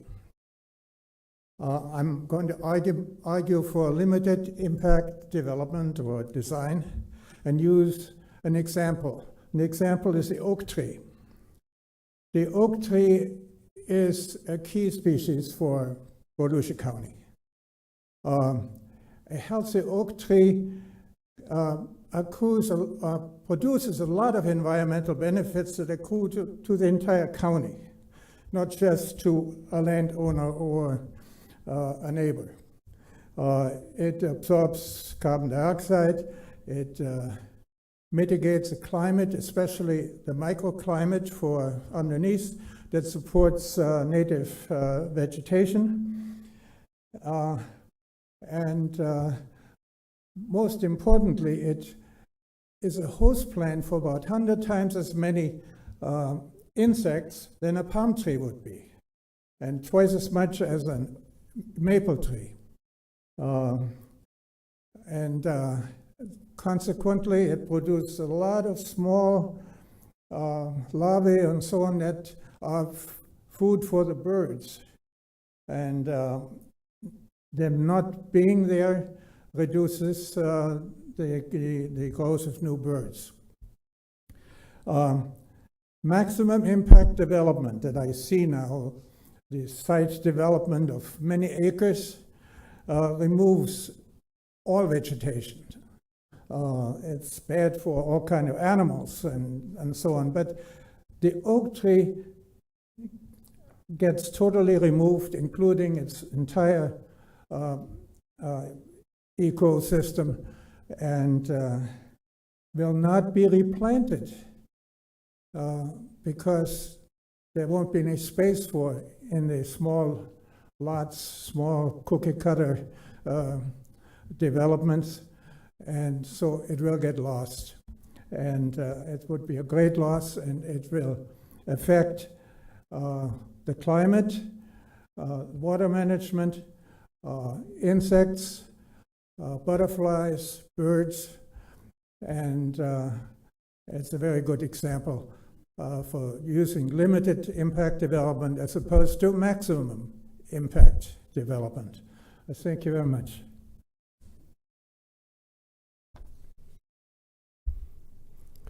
Phyllis Stauffenberg, followed by Glenn Storch.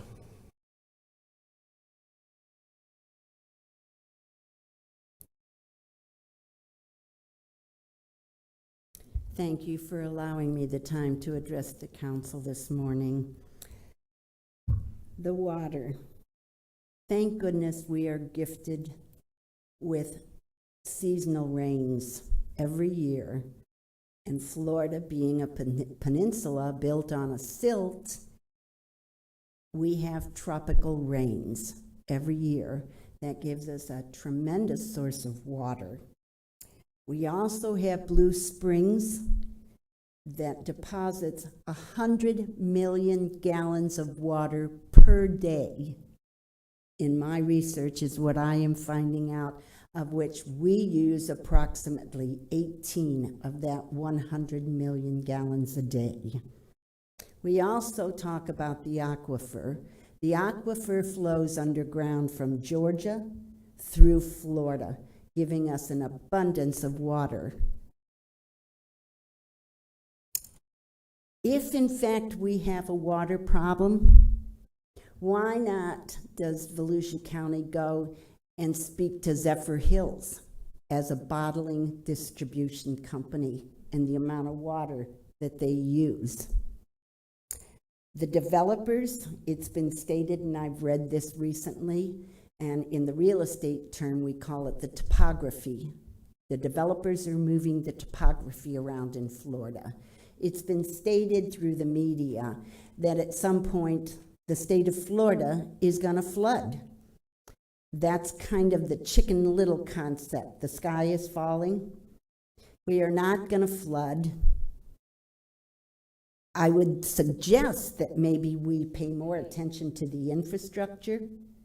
There is as many people moving out of Florida as moving into Florida. It is actually, in the real estate term, pretty close to being a no-growth state, as was California at one point. The topography in a properly infrastructured environment would do just fine if you take and consider what we call PUD, planned unit developments, giving you what you need in environment growth and the infrastructure. So many times the development is put in first, the infrastructure is contemplated secondly. And bearing in mind that a lot of developers don't pay for the impact fees until after the development has already started or even completed. That maybe should be reconsidered. And last but not least, I'm asking the county council to please know your authoritative boundaries. City, county, state, and federal. Stay in your own lane. Thank you for the opportunity of speaking. Glenn Storch. Good morning. My name is Glenn Storch. I've been here for about 40 years, and I'm a sixth-generation Floridian. And I've also served on the Environmental Natural Resources Advisory Committee for years, and also the Green Ribbon Committee that we previously committed. And what I've discovered is that growth management in Florida is a balancing act. It really is. Because you've got the fact that you've got property rights on one side, and everyone does have property rights. When you buy a piece of property, you're buying it with entitlements that this council, this government, this state gave you when you bought your property, and you put your life savings in and you invested in. You have a right to use that property. Then at the same time, you have the public's rights to make sure that we're doing things properly. And you have to balance those two things. It's not easy sometimes. But I will tell you this, landowners want to see environmental protection if they can do it without destroying their life savings, which some of these projects or some of these proposals probably would do, as you've heard. They're very concerned. So what I have found is if you can work together to create a consensus, that actually accomplishes a goal. When we were doing NRAC years ago, 20, 30 years ago, I can't even remember, it's been so long, we brought in experts from and citizens from all different wakes. Environmentalists, we had a lady who was protecting turtles, we had landowners' interest, we had engineers, we had everyone brought in as a consensus building. And then we took one piece at a time. Just like Melissa said, eat a piece of the elephant at a time. and we took one thing, tree protection. All right, we'd go through everything with tree protection, and then we'd create that consensus. We'd come back to the council, and the council voted for it almost unanimously every time because we had a consensus. That was the way to accomplish the goals. Now, in 20 or 30 years, things change. And in fact, right now, we have some great examples of projects that some of the folks here have talked about. Projects that used LID. We didn't call it LID, but they used LID, that used native vegetation and put requirements in for native vegetation. There are things that we can do. Preservation, clustering. The Farmton project, for instance, that took forever. It took years to develop and work together and get the experts on. But we were able to work together into a consensus, and we clustered everything into certain areas, and we preserved 75% of that land. That'll eventually be about 50,000 acres, preserved for free because we worked together and created that consensus. That's the way to accomplish this goal. But you've got to, if you can't take one side or the other, you've got to work together. You can't take people's lands rights away because you'll end up with lawsuits, as you can imagine. But you do have the opportunity for people to work together and accomplish the goals. We just, like I say, we just have to establish what those goals are and then work together. Thank you. Tyler Mullenberg, followed by Pat Northey. Good morning, council members, Mr. Brower. My name is Tyler Mullenberg. I've spent my entire life as a West Volusia resident except for 3 years while I was in Gainesville going to University of Florida. I'm 36 years old. I'm a part owner of a business in Volusia County, Newkirk Engineering. My family, my entire life, has owned construction companies in Volusia County. We have been a part of the quote-unquote evil problem that is being spoken about today. We've followed the rules throughout my whole life, our careers. We've been good stewards of our clients, and one of the things that I see that is really important, and I want to echo what Glenn said, is that we have to come together to work on this. The regulations that I'm dealing with today that I have to follow in order to get a permit for a project are substantially different from the regulations that I followed 18 years ago when I graduated from high school and started in this industry. The evolution that we have seen has greatly increased the cost of development. When I started, our tree preservation wasn't tracked separately. Our landscape buffers and developments didn't always have to be tracked separately. Almost across the board universally, that is true today. Our stormwater criteria was only presumptive criteria. We had no consideration of impaired water bodies. The Florida Department of Environmental Protection has an impaired water bodies map that identifies where we have nitrogen and phosphorus causes of our plant kills. Basically, we get too much algae because there's too much nitrogen and phosphorus. Oh, my apologies.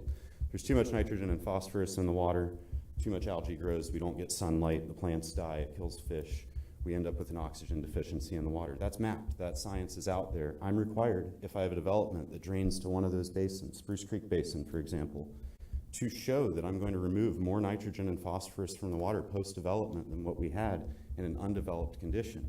Now, that loading post-development doesn't come because we put concrete or asphalt on the ground. Those don't have runoff of nitrogen. It comes because somebody's car leaks. It comes because somebody puts fertilizer in their yard. It comes because of a lot of other things. Our code requires native plantings. A lot of the things that I'm hearing today being talked about, I agree with. I think that they're great ideas. They're already in the code. And so what I'm hearing is that we need an aggressive change to something that maybe there's not an awareness of what we have today. And I want to echo back to something that was said earlier, that developments seem to get approved in almost a secret process. And really something that I came to learn as I joined this industry, more firsthand experience was the developments have to follow the comp plan. They have to follow the zoning that's in place. That's something that goes through this long process. And so that's what's being talked about today is let's review how we have our comp plan established and what those regulations are. But if I take a piece of property with a developer and we want to change its future land use, its comp plan, everything else, I don't start engineering for 6 months. I'm working with somebody like Glenn for that 6-month period while they work with you guys and your staff to develop what is going to be a good plan. And 5 seconds, if I may. You guys have some of the strictest regulation of any of the municipalities in Volusia County, and the idea of collaborating is a really good one. Thank you. Pat Northey, followed by Frank Molnar. Oh, you're here. Good morning, council members, chair, and staff. Let me take a moment to applaud you all for the attention to our environment in times of unprecedented growth. You have a very comprehensive package in front of you that can shape the green face of Volusia for the future.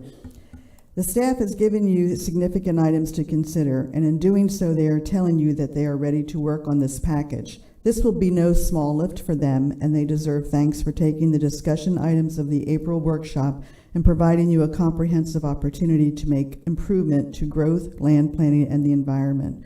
Whether you establish a Green Ribbon Committee or establish NRAC, please forward this document as recommended by your staff for review and recommendation.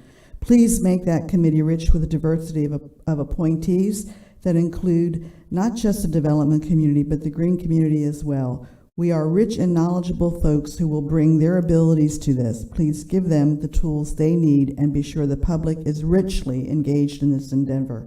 Earlier, as you heard from Melissa Lammers, there are a growing number of us that believe it is time to get serious about ECHO and the conservation corridor. Strengthen this important element in our comp plan by adding it to the county home rule charter. Our conservation corridor is the key to what makes Volusia, Volusia. One needs only to walk or hike our public lands to appreciate the diversity and beauty of our wild and rural heart.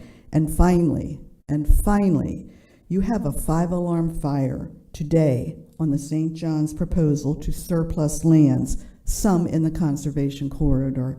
That is a critical issue that needs your attention today. The board is meeting as we meet. Frank. Good morning. I wasn't sure if I was going to make it in the morning. It was almost afternoon, so thank you for your time. Appreciate the opportunity to speak before you this morning. I live in unincorporated Volusia County. I've been a resident for Volusia County for over 40 years.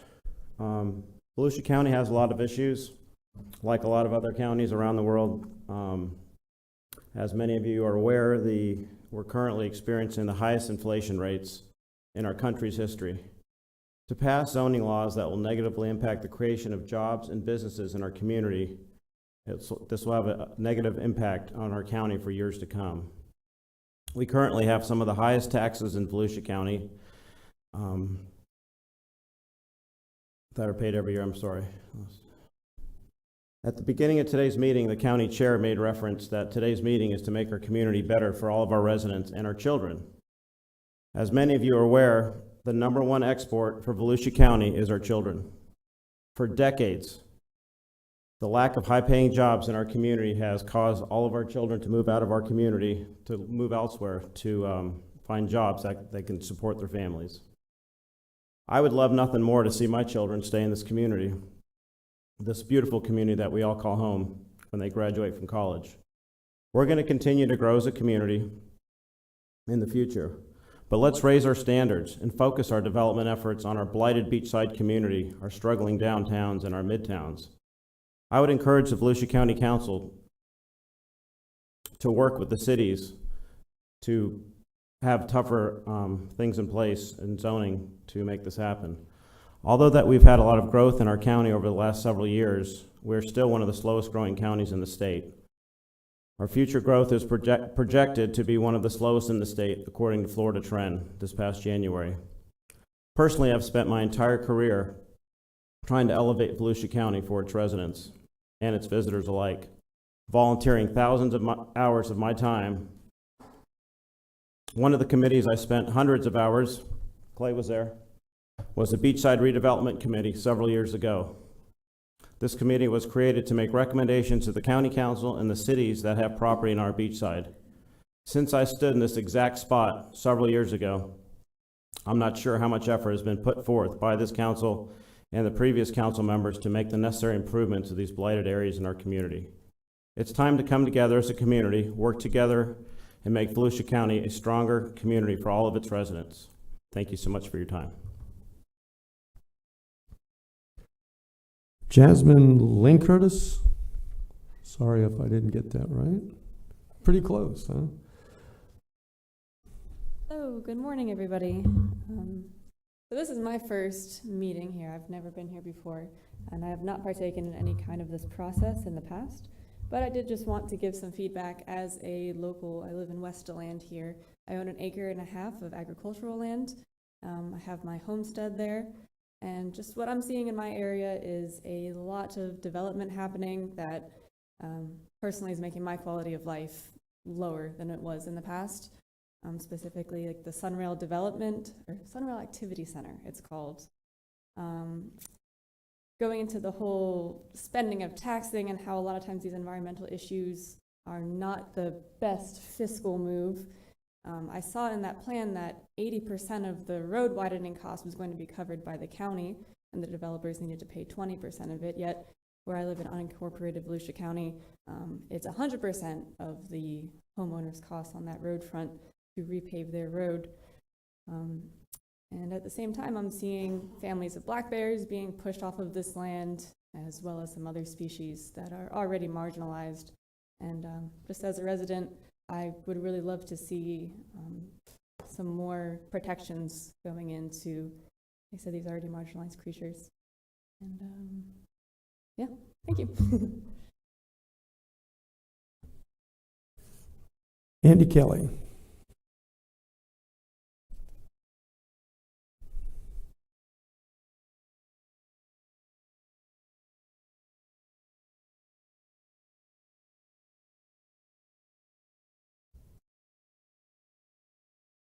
Thank you, Mr. Chairman. Council members, as most know, there's a tacit agreement between past council members to not come before current. But I do so because I'm here to ask you to continue with this effort. How much can we grow? We're not ready for any of it. You are tasked, your job is to protect 1,208 square miles.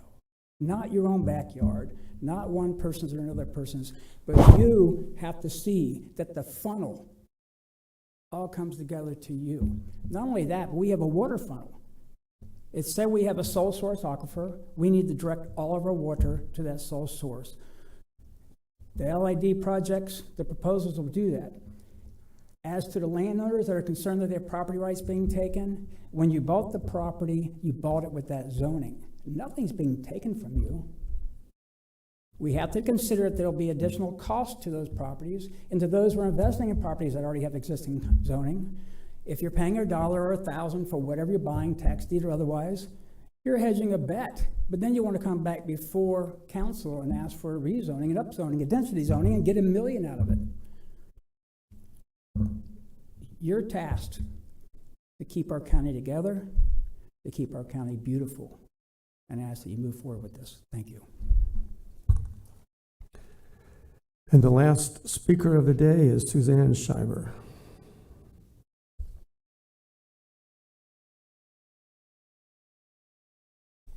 Suzanne Schreiber, Ormond Beach, Florida. I'm really perplexed as to why no one in the whole room has said that low-impact development is taught by Volusia County staff. Is there some reason that this hasn't been said? Is it a shock? No. I learned about low-impact development through Green Volusia, which is taught by Volusia County staff. All these people who act like you're all of a sudden raining down on us, shoving it upon us, you've been teaching it for at least 4 years. I took it in 2018. There might even be a couple of people in this room who took it with me. I'm not quite sure, but I do know who I took it with.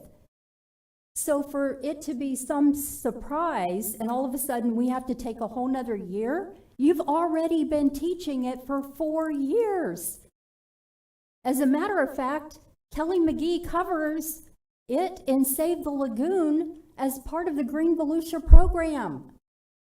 This is not new to anyone. If it's new, it's because people don't pay attention, or they didn't read, or I don't know what. Low impact development is not a new concept. And yes, it is defined.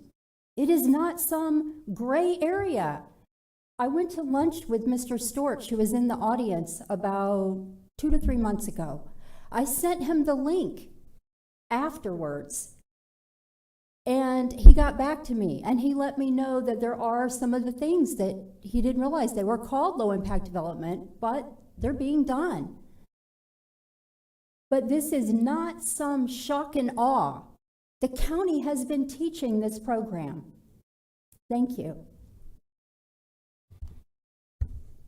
Thank you, and honestly, we have really smart people in Volusia County, and it's so good to hear from each one of you, your passion, your concerns, and especially the recommendations that you have. We're going to take a brief 5-minute break, 4-minute break. Well, 5 minutes, because the clock just changed, so that council can refresh themselves, and you can as well. So we will resume at 12:02. Thank you.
Hello, if everybody could start finding their seat, please.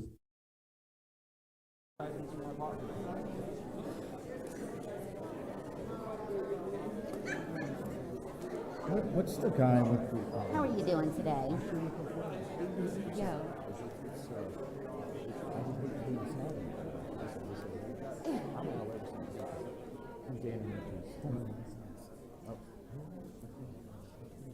Yes, you look very dapper today.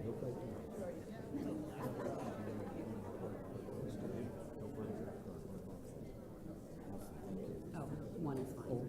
Thank you, sir. Yeah, one together. Have a beautiful day.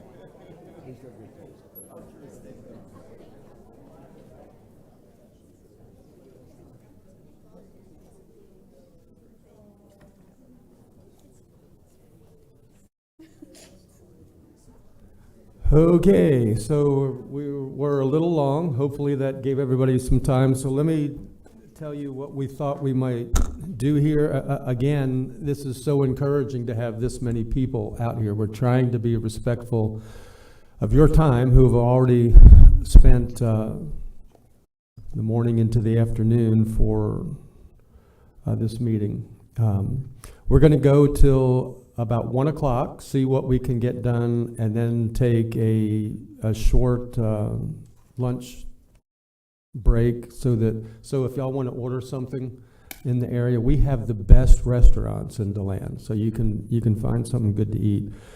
Before we start, we have a question from Councilman Ben Johnson for a statement or whatever.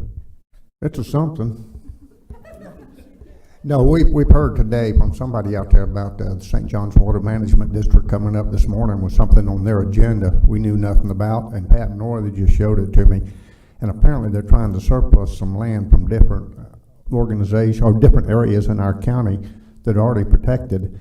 And I understand it has been pulled from their consent agenda, but I'd like to put this on our, we can't do anything about it today, but I'd like to take and put it on our Tuesday agenda as a special item so that we can look at it and see what we want to do, whether we want to take and put a letter out there that we do not support their recommendation. This is too important, but it'll give us a little bit of time to get a little bit of information on it. But it'd be up, with us if we want to put it on Tuesday's agenda, but I would make that motion. Somebody please second that. That motion was by Johnson, second by Robbins. I need 4 votes on this. All in favor say aye. Aye. Aye. I just heard the same thing and was going to say that, but I know how much you like to be first. So I deferred to you. You were what?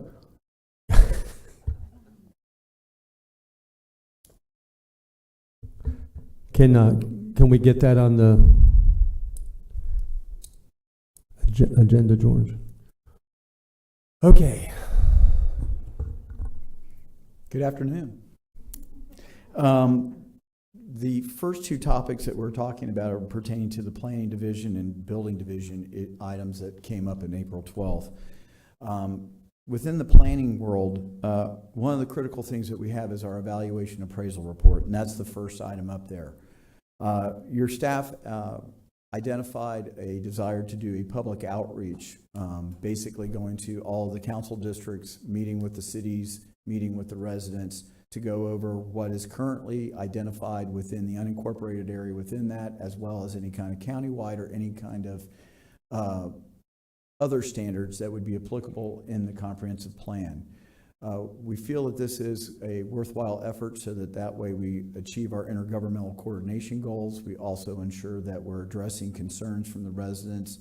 And so if so directed, we would proceed on, as you see in the time scale, the time that has been identified, and I believe that initiates on page 1-6. This was drafted with the idea that this was going on May 17th, so we would have to push it out slightly. But what you're seeing is that it would take approximately a year to get through this.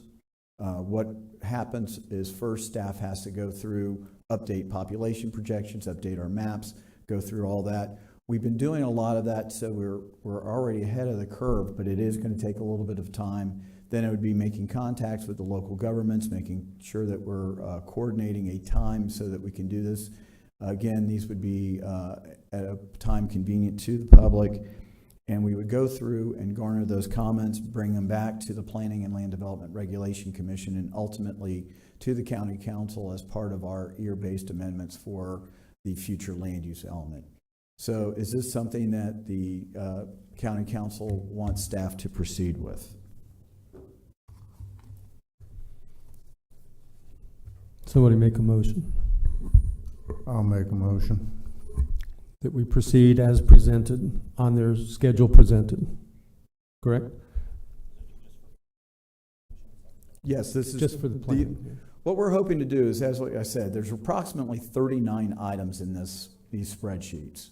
We would like you to be able to sit there and say yay or nay, and if there's anything that you have any concerns in regards to prioritizing as far as the scheduling or any other items that you would want us to address, now's the time to let us know so that we can embark on those activities.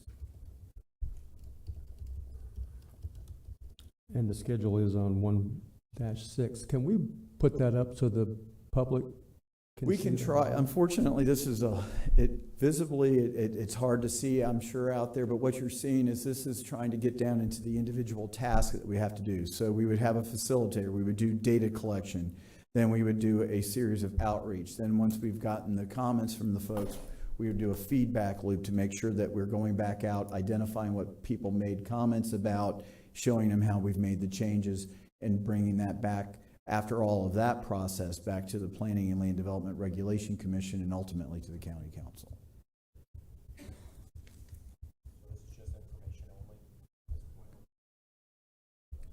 Or to seek information, Clay? No, this would be basically identifying what is in our comprehensive plan, specifically in the future land use element, identifying what we have to do in that future land use element, getting comments from the public and the cities, coming back, drafting potential changes to those goals, objectives, and policies in the comprehensive plan, bringing it back through the Planning and Land Development Regulation Commission, and ultimately to you for final decision. That would be a large-scale land use amendment, so it would have to go through the exhaustive review through EGMC, Volusia Growth Management Commission, and the Florida Department of Economic Opportunity. And it's June, so you're going to start this in June or July? They'll be pushed out a month from this schedule because, again, this was originally looking at the May 17th County Council meeting. Correct. Ben Johnson? Yeah, I've got a little bit of a question here. And I don't know whether we're getting the cart in front of the horse or whether I'm out of line on this. I don't know which. But I'm kind of interested in here. Number one, we've got a lot going on, and we're going to have to come back with this. And I'd like to hear a little bit about the two different committees, because I'm not too sure we may not want to start looking at that right off the bat before we start voting on all these items. The NRAC or the Green Ribbon Committee, to see when and what do we implement, if we do decide to implement them, what we do. And understand the NRAC committee is appointed by the council, so it's a little bit, we have a little bit more control, and the Green Ribbon's by staff. Is that basically the differences between them? Yes, sir. The best way to describe it is NRAC has got more of a policy direction, whereas the Green Ribbon Committee was put together for more of getting technical expertise to come in and provide us tweaks to what was going on as far as our regulations. That was the main difference. I myself kind of like the idea of the NRAC committee, and I think I've heard it was also in charter at one time, but I'm not too sure. Maybe we ought not discuss that a little bit first and decide, do we want to do that, and so get that kind of in place and the workings of it. And like I said, I like that one because then it's more, we can't blame it on staff. It's up to us, as a council, that we appoint the people and who we appoint for that. I would actually prefer that as well. We heard speakers this morning that would be excellent on a green. Well, we could do it by taking each district appoint one, and the chair and the at-large appoint two. And I would recommend that if we did that we have to appoint one from east side and one from west side. That'd give us a 9-member committee. And I would recommend also V-Card. We keep hearing today about the cities, and we got to start tying the cities in, maybe go to the elected officials and ask them to, you know, give us a name that one of us might want to put on the committee, but cover all the different aspects so that we have a wide open array of people, because we're looking at this room today, and it's very divided, and it's close to 50% on both sides from what we've seen. And somewhere in the, we got to negotiate this down. Nobody's going to get everything they want, but at least we want to protect the property rights, but we want to protect our environment too. And what can we do so we can kind of do a little bit of all of it, because nobody's going to get everything they want. But I think it's a good starting point that we can work and listen and have them come back to us with recommendations. That's, I would make that motion. For the NRAC? Yes. And I'd second that.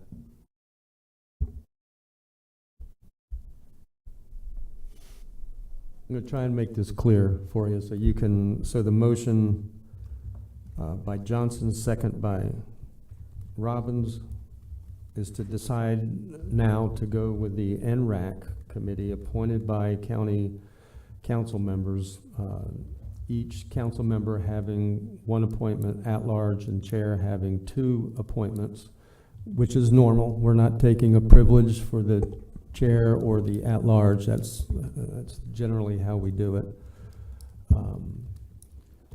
And with this, before I call for the vote, let's debate it a little bit.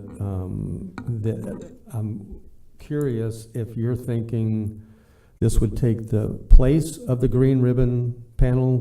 Yes, it would take the place of the green ribbon panel. Barb Gertman. Thank you. I don't agree with that. I don't agree with it replacing the green ribbon panel. I really think a lot of the challenge we have with the elected officials selecting the representatives, that it may not have the same perception. So I really believe that the green ribbon panel should be selected by staff, and it should be cross-representation of our counties, of our cities, of our areas, of the expertise of the homeowners, developers, environmental organizations, and just a full balance. To me, that's what this room represents. So I don't see division in this room. A lot of what I heard were people who were saying, we agree with the need. It's the how we get there. It's the, I really like they or us, because I really came to serve for the concerns I had about Northwest agriculture area and ecotourism for West Volusia, and affordable housing, and the real needs that are really on the table right now and how we address them. So to me, that's what I see here.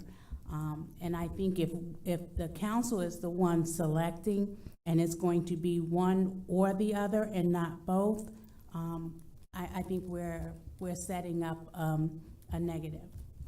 I disagree with that very much, and the idea is it's our responsibility, but there's ways we can work that so that you're kind of covering both. Now, we could have staff bring us back recommendations of not who, but groups or people or types of people. We could classify them, and like as we have on many of the committees we appoint, it says you have to have one of these, one of these, one of these, and we get our names. Well, it may be somebody, if all of a sudden you have 9 appointments and it's my last pick and there's 1 left and it's somebody I don't want, you pretty much would have to take it. But to make sure we covered the environmental community, make sure we covered V-Card, make sure we covered, all the different elements of it. But I still think it's our responsibility. It lands in our lap, and I think it's our responsibility to do it. We can do it in a manner so we are having a broad coverage And I think all of us do want that broad coverage. We'll have to answer these people out here if we don't. So I stick on that, but I also would say, yeah, let staff bring us back recommendations, not people, of groups. He's pointing up here. I guess for me, since you're responding to what I said, I don't think it should be limited to 9 people.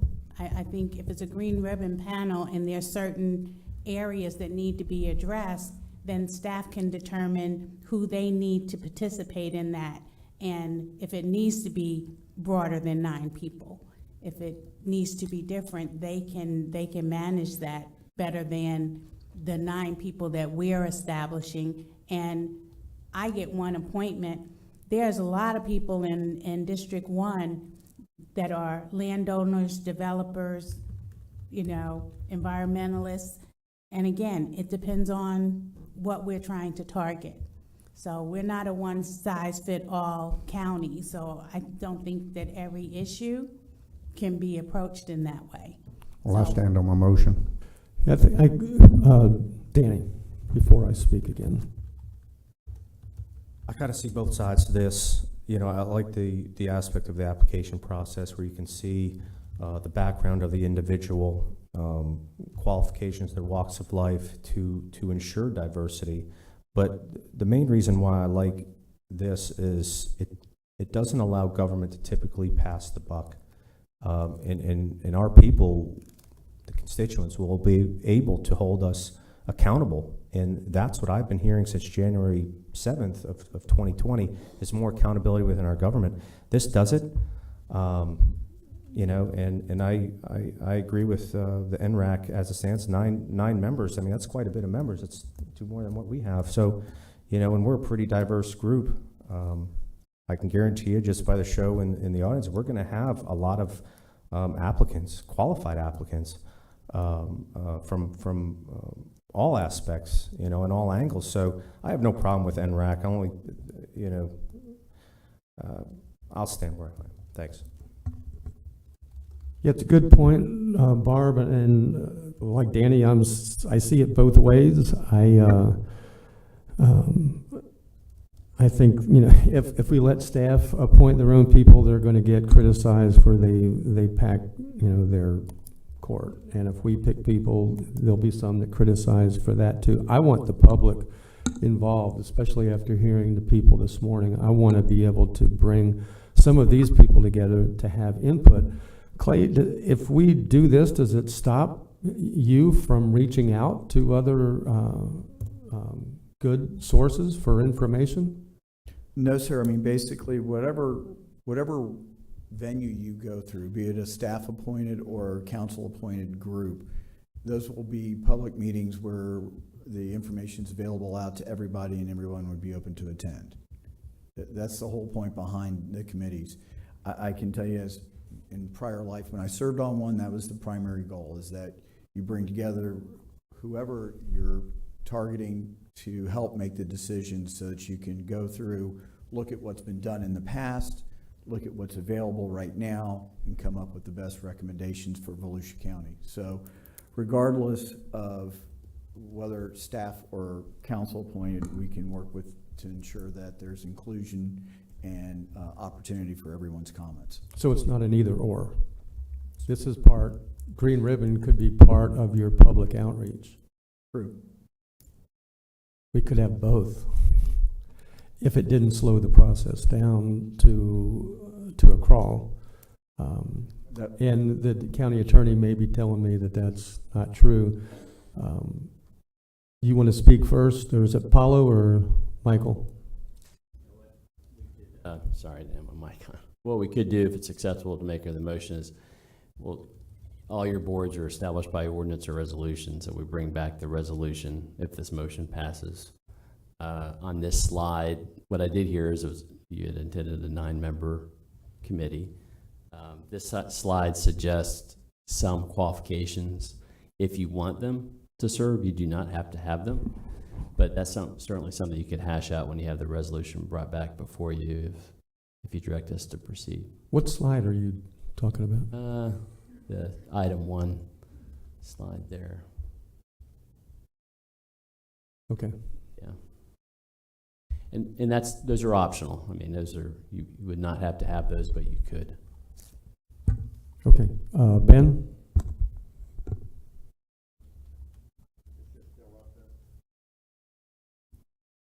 Michael, you're still up there too, but you're finished. Jeff, are we Danny? going to be, I see item C. Are we going to be able to add stipulations or requirements to it, or is this the be-all and end-all right now? It would come back before you as a resolution. You can make whatever changes you want then. If you do want to give that additional direction now, you could, but you could also do so when you see the resolution. I think we could probably give it time to marinate a little bit and come back with some suggestions, but yeah, thanks. Okay, but we have a motion and a second on the floor to proceed with NRAC. Any other discussion on that before I call for the vote? Ben, and Danny, they've done this before, so they can go to that. Then we'll have a chance to look it over, and we may very well want to make some changes on it, but it'll at least give us a starting point rather than trying to beat it up today. Let us find out from history and understand it was pretty successful, but we can look at it then and see if there's new groups or what we want to do with it. Okay. Then all in favor, and we have 4 people here, so it requires 3 votes to give the staff direction to proceed with this. All in favor of the motion on the floor to create an NRAC committee. Say aye. Aye. Any opposed? Did you abstain? You're reluctantly? Okay. Thank you. With you guys. Thank you. But I put my concerns out on the record. And they're good concerns. Hopefully we're heading in a direction that takes those into consideration and puts it in action as well. Yes, sir. Continue. Okay, so what I hear is that many of these items that involve environmental aspects, we will have to go through the NRAC process as well. So what we're looking at is with the evaluation appraisal report, we can set up kind of a cleanup of simple changes and bring those forward, and then work through the larger issues through NRAC to make sure that those are being addressed and making sure that we have our cities and intergovernmental coordination taken care of. The next item is pertaining to vested rights in unpaved roads. This is an issue that came to the surface over several years. The council's had to deal with appeals from folks who have lots that were vested in 1976 because there were unpaved roads, but they met the criteria for vesting. We're facing a situation where some of these roads now are impassable, and that we have other issues in regards to being able to allow for folks to develop. And our codes need to be updated so that way we can look at some of these antiquated subdivisions and make sure that we're not putting a future burden on future council members. At the same point, we have to make sure that the folks that are buying these properties can have a realistic assurance that they've got access from emergency vehicles, school buses, garbage trucks, those types of things. So what we would like you to be able to do, if the council believes it's worthwhile, provide us the direction to go investigate what we have currently on the books as regards to these paper plats and what can be developed or not developed, and come back to you with a recommendation.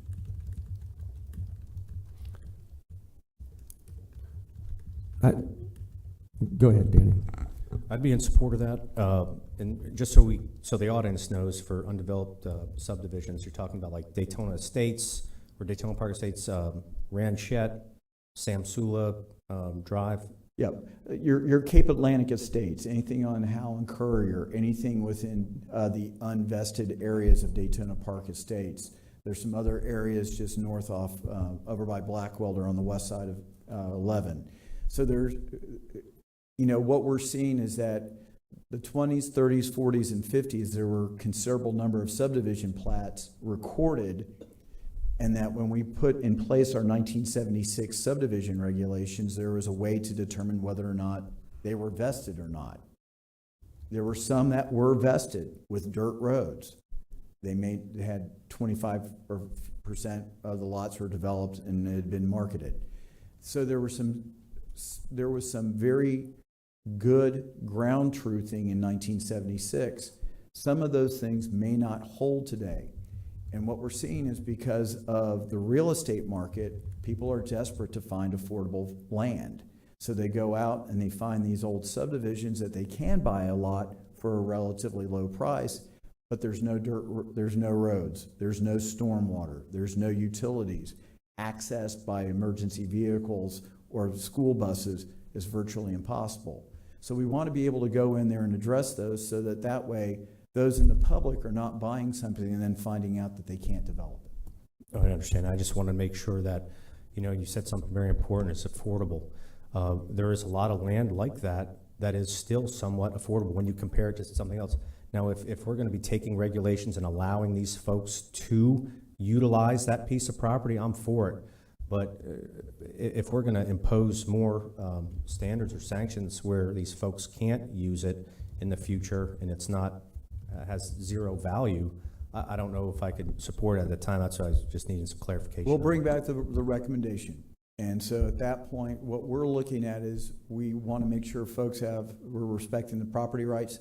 At the same point, we don't want to put a burden on the county itself for providing roads, water and stormwater, et cetera, for areas that if they were being developed now, that would be the responsibility of the developer. And is there? And you're talking about now, I mean, you're talking about the burden on the county, you're talking about the burden on these people out here.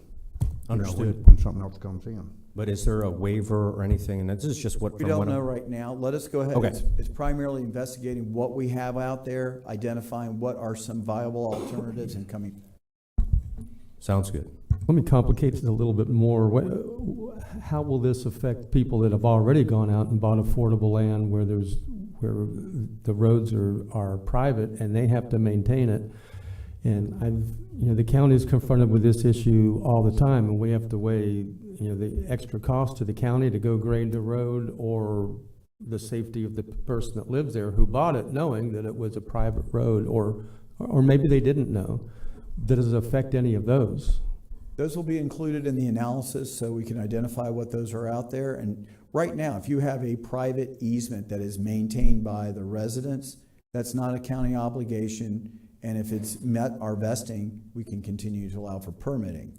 There are some roads where that is not the situation, and we do not allow for the issuance of building permits because there's not an inadequate infrastructure to provide access to them. So we will bring those back to you to identify those areas. We could assess a maintenance fee as well. If it was public, or if they asked us to take it over, or if the council has the right to establish a special assessment district, but we'll bring that back as with the different options. Okay, Ben Johnson. You just want your name up permanently? Okay. All right. The next item is pertaining to affordable housing. Candidly, that's going to be coming to you from Donna Butler's operation. The Affordable Housing Advisory Committee is going to be meeting tomorrow to come up with the final recommendations to you. There are some comprehensive plan amendments and land development regulations which are geared towards lowering the cost for certain types of affordable housing. So that will be coming back to you as part of a larger plan. So whatever you decide to do with that, we will work with you on that. Clay. Yes, sir. We're going to get a yay or nay up and down on Oh, each. I'm sorry. You're correct. With the vested rights and the unpaved roads, is that something that the council would like us to pursue? Was there a motion? Robbins makes the motion. And is it Johnson? And Johnson makes a second.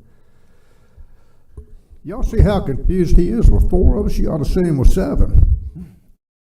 I'm just trying to add a little levity because I know what's coming with you eventually. And so we're laying the groundwork for clear and open and honest debate. Just so y'all know, he and I do this all the time, banter back and forth. It's nothing personal between us. It's just kind of, I'm his target and he's my target, but it's in fun, so we're not being nasty to each other. Now, once in a while we do, but most of the time we're pretty good.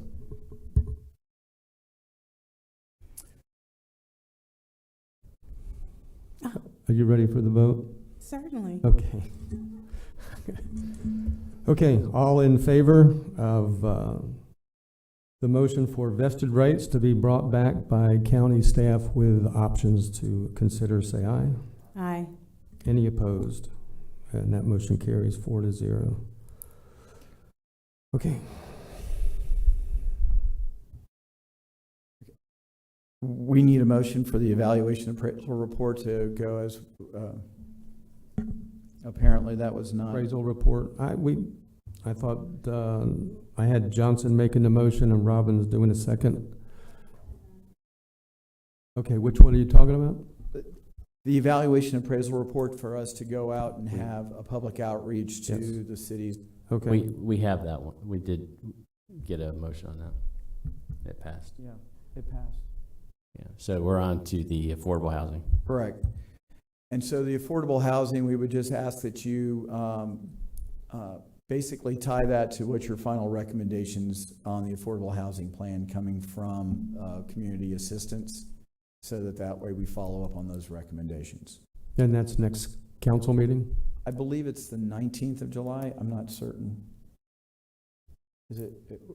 I don't believe it's scheduled for the 5th, but I do, because the AHAC is meeting tomorrow. So I don't know if, but that would be part of that. So there's no motion needed on that. We just wanted to make sure y'all were aware that we are aware that there are going to be changes to the comprehensive plan, land development regulations, and zoning regulations that will accommodate the recommendations coming from that group. Okay, before we move on, Barb Gartman. I just wanted to mention, so the room is aware that it is a public comment tomorrow. I think it's 5 o'clock in this chamber. So just so it goes out on the public record and people are aware that that's an opportunity to come and again voice your opinions in regards to affordable housing. The next item pertaining to protection of rural lands is also covered by the evaluation appraisal report. The reason why we're calling it out is because it's, as you heard from the comments today, there's concern where property owners are requesting changes in the future land use map designation and the zoning designation from some of our rural designations to more of our suburban or urban designations. And we've heard, a lot of concern for those types of changes. And we've identified that as one of the main concerns we need to be able to identify to the council to make sure that we're following through with your policy directions. So that will be highlighted through the evaluation appraisal report. It's basically, how do we allow for the balancing of a private property owner's rights to develop their land and the ability to change the comprehensive plan, and under what circumstances would that be appropriate to allow for more urbanized use in some of these rural areas. You have local plans, such as Sam Sula local plan or the Tomoka Farms Village, that do not allow for urbanization or suburban. They don't allow for the extension of utilities. So do you want something of that similar nature in some of these areas? Or do you want to have transition areas? So we'll be bringing back those options as part of the evaluation appraisal report. So no formal action is needed there. Okay, I'd like to interject something here though, because at the beginning of this segment, somebody said there's some disagreement, but I think Barb said there's not that much. I know I heard from several of the rural landowners, I'm one of them. And I don't think we're that far apart. I think the goals are the same. There's genuine concern, and I think we can get there. That's why I think it's important to bring more of the county in, some of the residents that we heard from today to be able to participate in this. So go ahead, Clay. The last item from the planning division is pertaining to sea level rise. We are mandated through the growth management laws to identify how we are going to be addressing sea level change. The state of Florida has put in an Office of Resiliency and is working with that. We've been very successful in working with the East Central Florida Regional Planning Council to come up with a variety of different plans, and we'll continue to work with them to ensure that we're consistent with the state laws. We will be working through NRAC that you've just appointed and coming up with what has to be done in regards to refinement of our comprehensive plan, and if there's need for land development or zoning regulation changes, those will also be identified. You know I hate acronyms. Yes. And the reason I hate them is because nobody out here knows what an NRAC is. The committee that y'all just created was the Environmental and Natural Resource Advisory Committee. Okay. Now it has a name. So that addresses the planning division. We feel we've got sufficient direction in regards to what's got to be done there. We'll now jump into the building division. The first one is more of an administrative function. We just want to make sure that we would like to be able to go to a paperless permitting process. Some of our cities here in Volusia County are already there. Currently right now, 85% of our permits are handled online. So there is no paper occurring at that point in time. What we're seeing is it's primarily folks coming in, walk-ins, owner builders. We want to be able to establish a process so that they can also go paperless and facilitate them getting into that situation. Primary point we're looking at is storage of paper documents and being able to retrieve them and for future records. Every time we get a public record request for a permit from the 1980s, it's very difficult because we're looking at microfilm and microfiche, and we seldom have the hard copy. If we can go ahead and go to the paperless process that we're talking about here, it'll provide for a much more efficient and more effective way of not only handling the records, but providing an opportunity for our residents to go through this process. So unless there's any major concerns with this, we would like to be able to proceed forward. Is the goal to make it simpler for the home builders that are coming in trying to go through the permit process? We just heard comments about how that it was difficult. You and I have talked about this since I got this seat, that I think we both agree that we want an easy one-stop fits all that can usher people through a difficult process. It's definitely for efficiency improvements. Just to give you a quick overview is that when someone submits an electronic permit, Carrie's staff goes over there and it's distributed immediately to everyone. There's not a wait time. It's not like they're waiting for zoning to complete their review, then environmental management to do their review. Everyone's reviewing the permit at the same time. So therefore, we are able to slim down the amount of days it takes to do the reviews.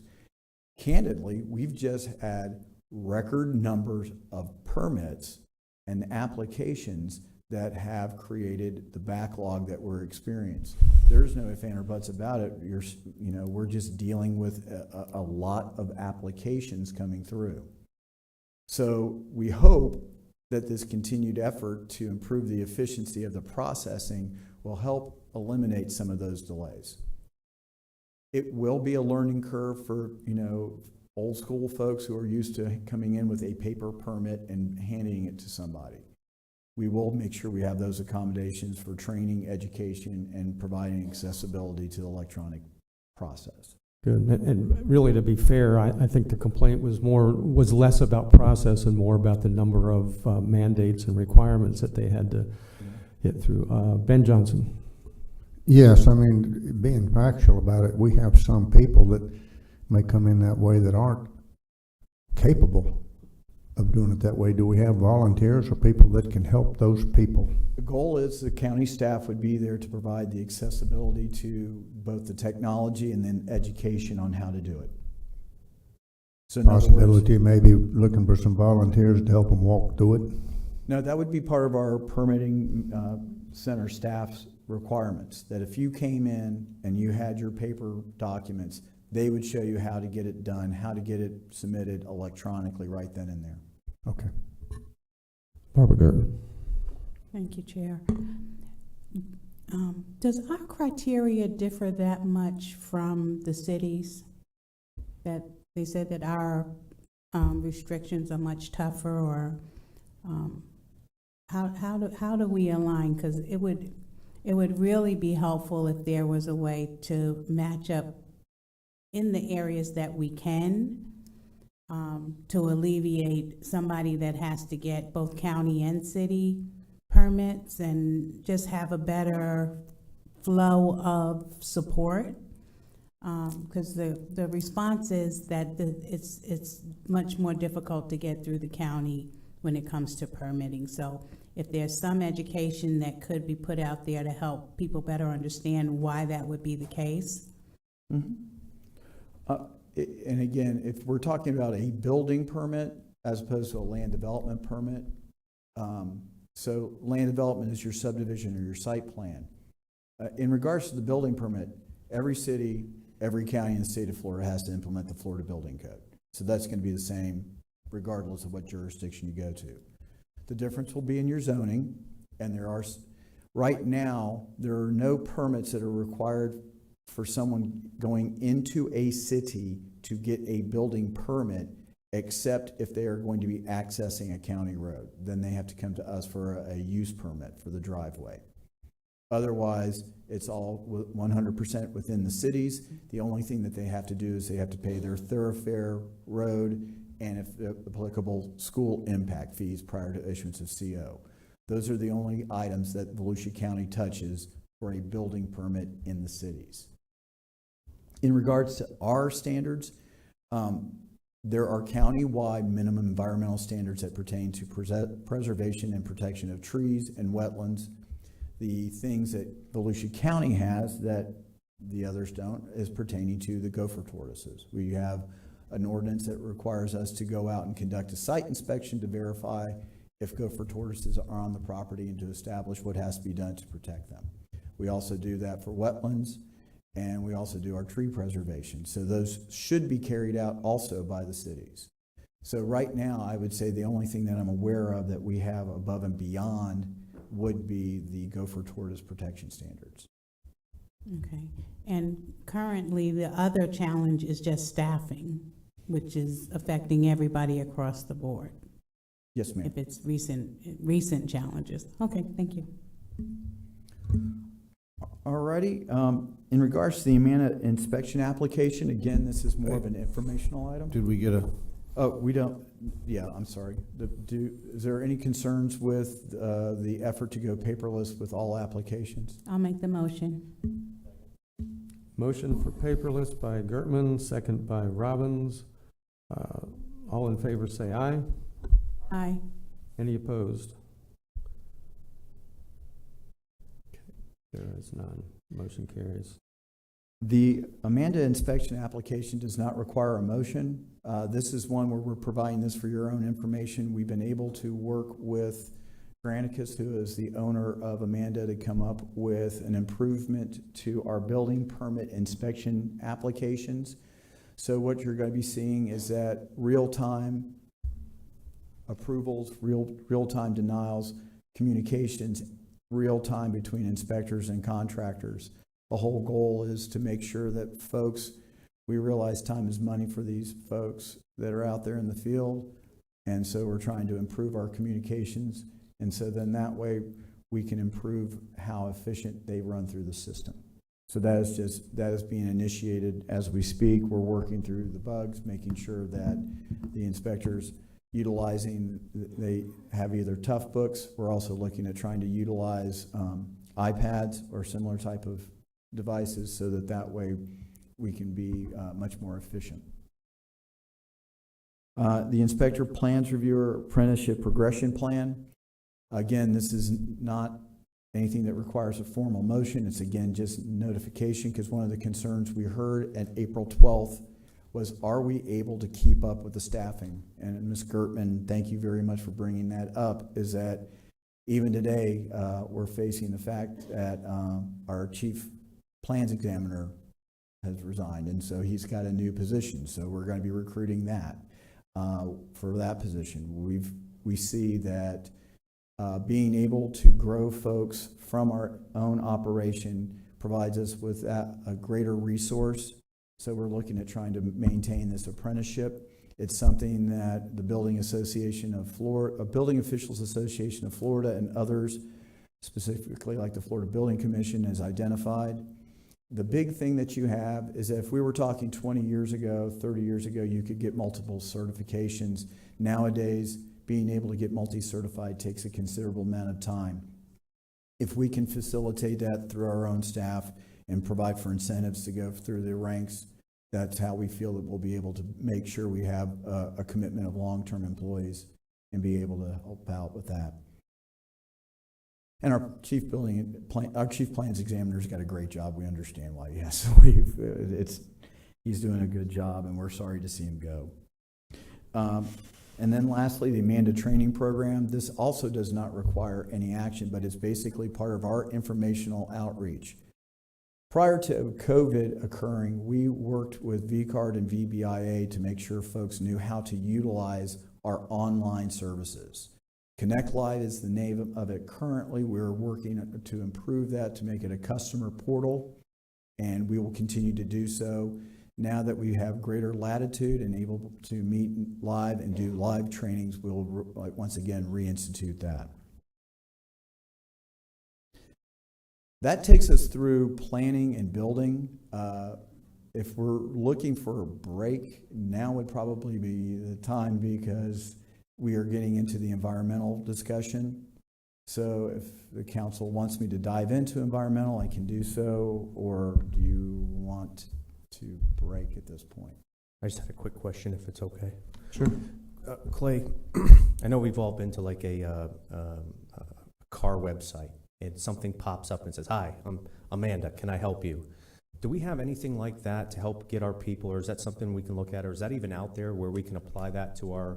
Establishing like a chat function? Yeah, where someone doesn't have to take off a half a day of work to drive down here, tie up staff time, use gas as a convenience factor to help get them through this process, or like where it hits on a search engine where if they have a question, it goes right to our land use code or code of ordinances, whatever the case is. We can work on that. One of the critical things is getting information out. As far as the chat function, right now, I'm not certain we have that capability, but I can check into it. We do have online the FAQs, so that if anybody's going to our building,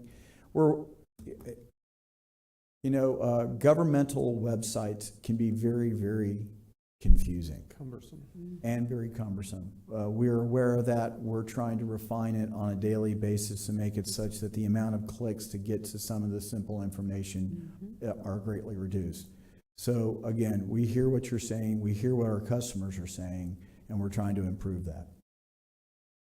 And we will look and see if that's, we are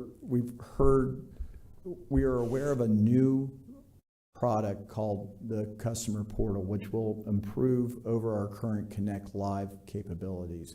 We'll check and see if they have a chat room capability. Ben Johnson. Yes, Mr. Chair, I'm looking, I guess we're, going to the next topics. And all of these topics right here is where the meat of this whole thing is.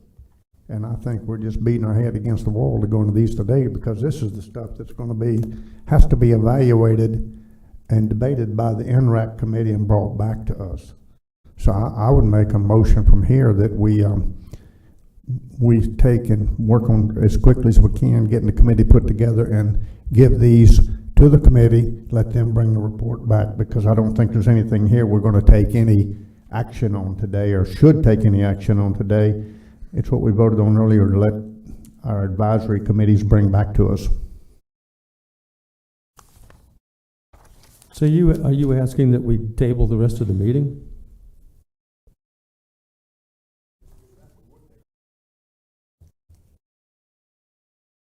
Can I ask for clarification from a staff perspective? Yeah. On pages 01-4, 01-5, that is where we have Environmental Management Division, and the topics are tree preservation, wetlands, protected species, Indian River Lagoon, and sea level rise.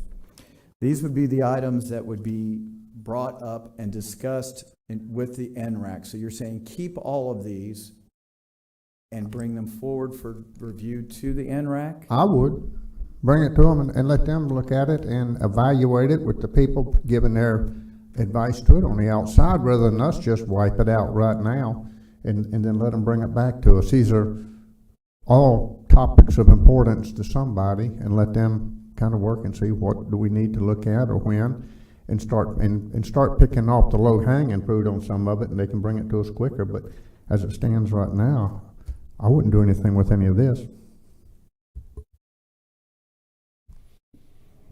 I don't know what the rest of the council feels. I disagree with that. I think we need to push forward. There's things that you need clarification on, don't you, or direction on?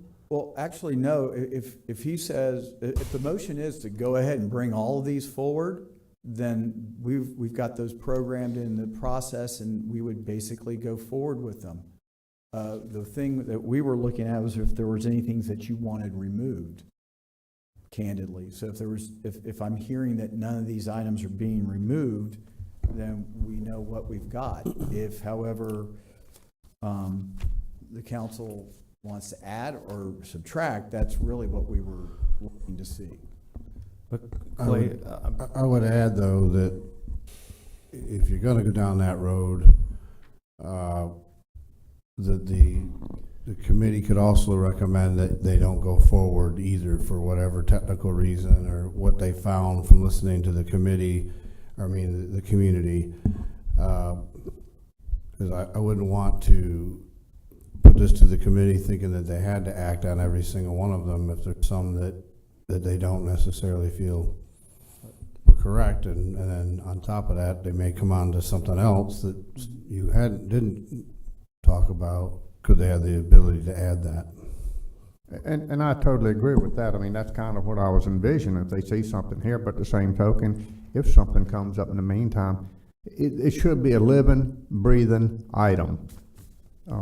As we go along, things come up and don't. So, I mean, there might be something that has totally been missed on all of us missed, and it could come up in 2 or 3 months, and it wants to be looked at. But I would give it to them and let them weed it out. But that's our responsibility. So we give it to them, and then they can come back, we get it back, and it says, we don't even want to discuss lid. Mr. Chair, I would say in a case like that, and you do have a point, let's just say they could take and come back to us and say, here's what we're going to look at. And let's just say that we look at that list of what they're not looking at, and we disagree with that. It's up to us. We could look at, say, no, we do want you to look at this item right here that you took off the list. We could always do that and should do that. We're the oversight committee. They're the ones giving us advice, and we're the oversight committee. So it's not telling them, you know, we may look at it and say, this is what's important to them right now. We're giving them that option. But if it's something we entirely disagree with, be like any other time, we bring it back in front of the group. And if you have your votes, it goes back on the list. Okay, so first we need to form an NRAC committee. I don't know how long that's going to take, and then we give all this to them, and they take some period of time. We have no time limit on that, and then it comes back to us, God knows when, and then we can disagree with what they do and put something back on. I think we're skirting our own responsibility. But Danny Robbins. I see. You know, but how many times too, and I'm on the fence with it, but how many times too do we think we have our mind made up coming into this meeting or a meeting, and then somebody comes up, an ordinary person or whoever, and brings something, you're like, oh wow, that was a great idea, you know. So to be able to establish a committee, hear what they have to say, and whatnot, and do a full court press and getting that committee together. I don't want this drug out, Chair, just like you. But also, too, I'd like to hear all viewpoints before. I mean, these are life-changing ordinances or laws that we can enact, you know, so I take it very seriously, as you do. So I'd be more inclined to hear as much as I can to make the best informed decision possible for everybody, because this just doesn't go against builders. They're outnumbered by the residents and other landowners. So we need to hear from everybody, 110% in my opinion, but I'd support Ben's motion if it was a motion, but I definitely want to hear all angles and all perspectives before we go taking things off or adding things from here on out.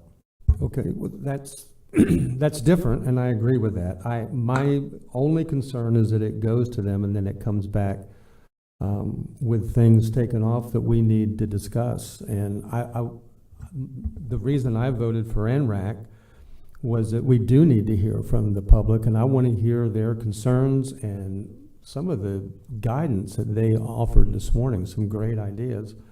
But I don't want it to come back and say, okay, you can't do lid, you can't do anything with trees or wetlands. I don't know if we're confused, Mr. but Chair, that's not what I got. I didn't say that. I think you may have misunderstood, because I said, to let them take and do it, and we can always look at it, and if there's something we feel like it's important, put back on it. But they're listening to the people out there. They're that committee, and we still hold the keys to the car. It's up to us at the end to look at it and say, no, I think we do need to look at this one that y'all took out and give it back to them, but it may not be, and if it's not and remember I said, you bring back your concerns, and then if you have the votes, then it goes back on the list. It does come down to votes, but here's my fear, because I've heard it over and over again, is that it will come back and it'll say, take this off or put this on, and I'll vote against it, and then you'll tell me, you don't listen to the public. I want to listen to the public, so I just don't want us to run from our responsibility. I mean, there's nothing that should be scary here. There's things that need to be done. We do need the public's input. We heard it this morning. So I'm not against that. I just want to make sure, and if everybody agrees that this doesn't mean that this all comes back to us with half a list or half the things that we should discuss, then that's different. Barb, any insight? Your name's not up here, so I'm putting you on the spot, but I want to give everybody a chance to chime in before we vote on it. Barb Gartman, I see your name. You do. I'm interested to hear, like, what is it you would like to see? How did you expect this to go forward, right? Because I thought he was going to go more or less kind of highlight each one of these items, at least for the public, for it to get on record, and we would vote on it, that is going to go forward. And to me, part of this with the people coming into this room was to hear the discussion, was to hear the perspective. And I get that we're going to send it to committee, but I think they wanted to hear some of the dialogue coming from us. And if we're just saying, we're pretty much done with it, going to move it on to committee, wait for it to come back and go from there.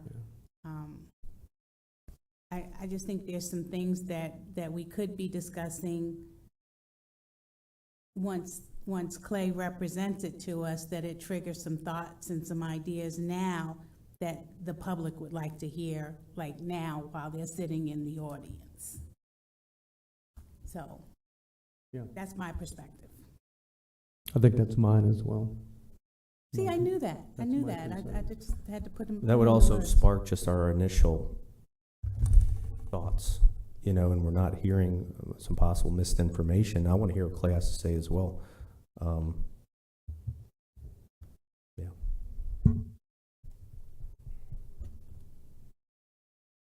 feel like E.F. Hutton. When I speak, everybody listens.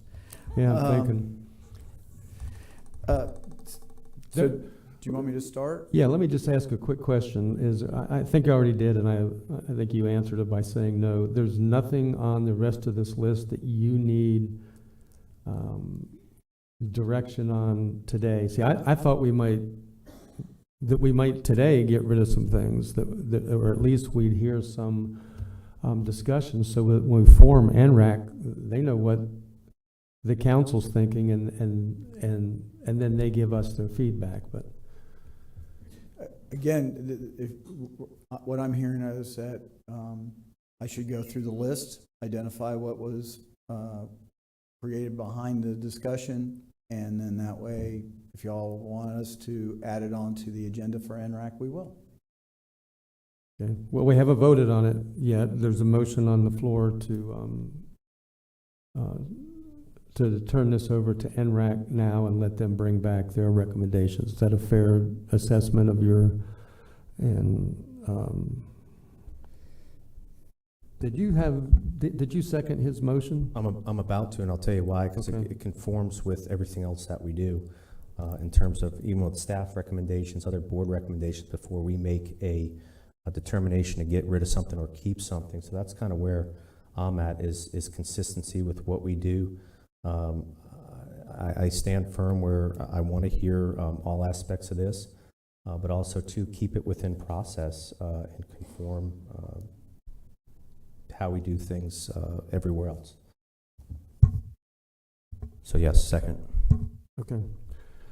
Motion on the floor by Johnson, second by Robbins to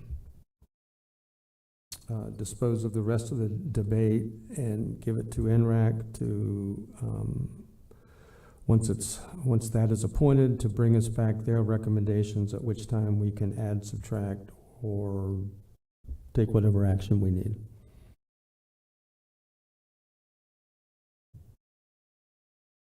Mr. Chair, this is a public record. We were talking about that a while ago.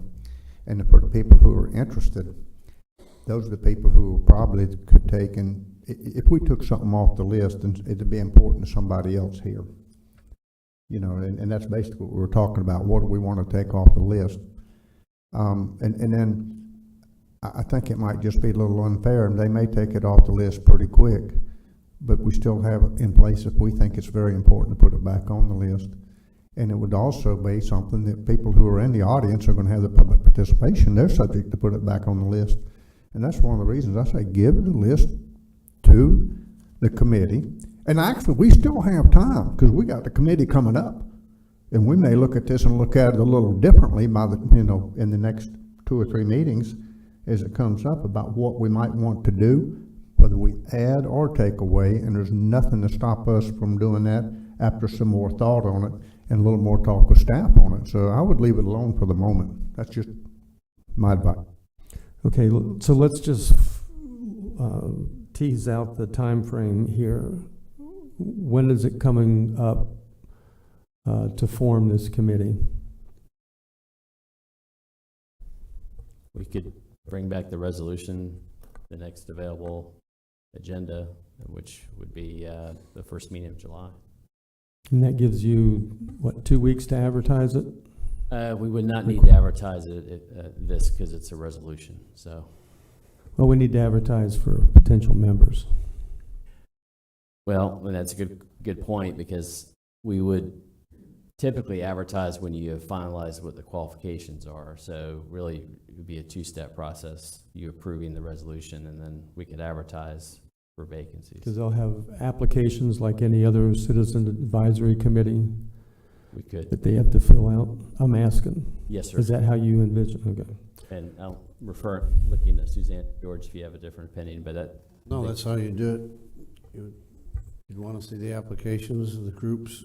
You guys will decide. We're going to give suggestions, as was on that slide, of the various groups that we know would be available.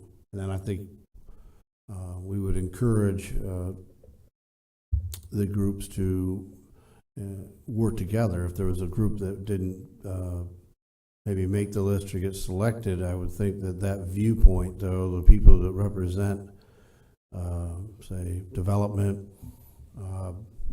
they would be in charge of getting more viewpoints from development. And same with the environmental community. There's quite a few groups.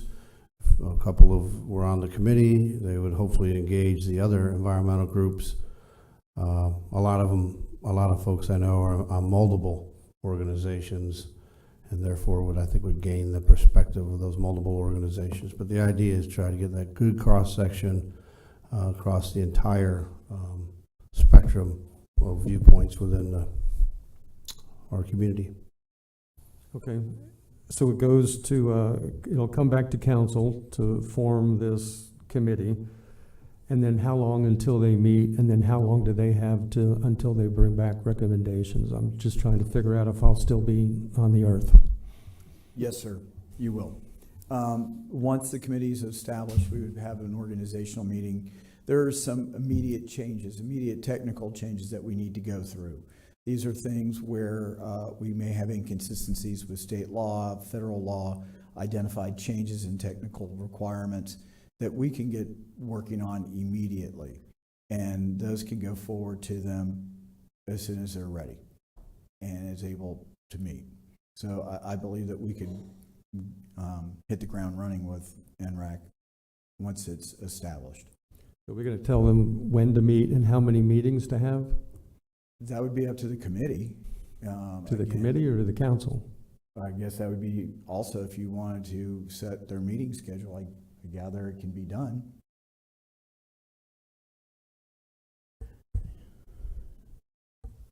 I think be within council's discretion if you want to set any deadlines or expectations on when you would receive certain deliverables. And if there's any priorities, so obviously the concern with low impact development, is that the #1 priority to get in front of NRAC? If so, do we abandon the grant and just go forward with it at that point? We'll be glad to do so if that's the direction of the council.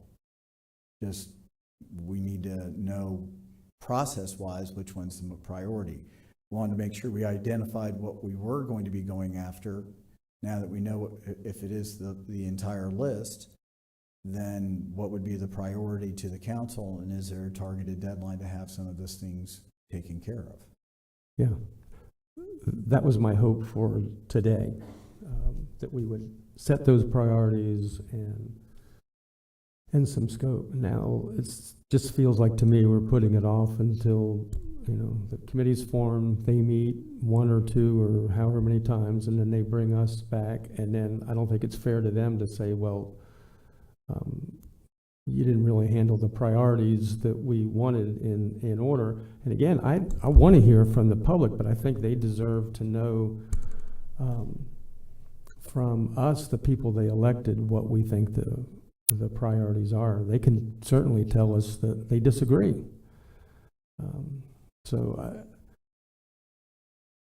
All right. So the motion is to give it to NRAC, which will first have to be formed, and hopefully direction given to them how often they meet, when to meet. Ben, I'm really not comfortable with, and I don't think it's fair to them to give it to them and then they really don't know what we expect to as far as getting back to us and bringing something back, because the public, look at the people that were here today. They're anxious to get started. I don't want to force a conclusion or that's what I don't want to anything do, force a prematurely. conclusion. I want it done right, because this is something that's going to affect our citizens for 5 to 10 years and into the future. And so it's very important that we go about it in a very precise manner, not to do something, any kind of a knee-jerk reaction, and to let that committee look at it, and a committee that's across the board, and then bring it back to us. The final outcome rests with us. If we disagree with something on it, we have that every right and responsibility to sit and debate it and say, well, we think that this isn't quite where we need to go. But I think probably 95% of the things, when we look at it, they're going to be talking to the people out here. Those people are going to be working, and we're trying to work to a consensus, and the majority of what comes back to us should be a pretty much finished product, and that's what we're looking for.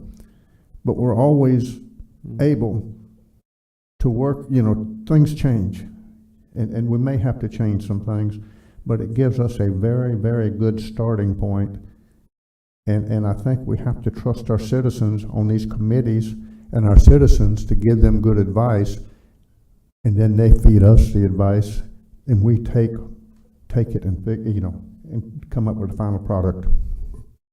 See, I guess I just don't see this as a knee-jerk reaction, because we've been talking about it for 30 years, and at least for the last 5 and 10 years, pretty seriously, as we look at what's happened to the lagoon, the Tomoka River, the St. Johns River. There's things that we need to deal with, and I'm really not excited about pushing it down the road again. Those things didn't happen overnight, and it's going to take us time to unwind them, and we want to unwind them correctly and in a manner that makes a difference in the future.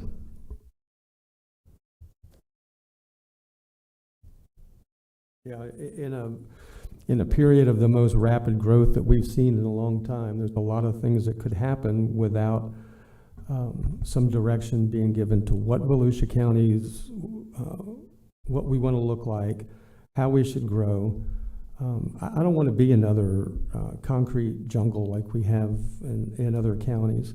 And the fact is, we are hearing, at least I am, I'm hearing from the public every day. Danny.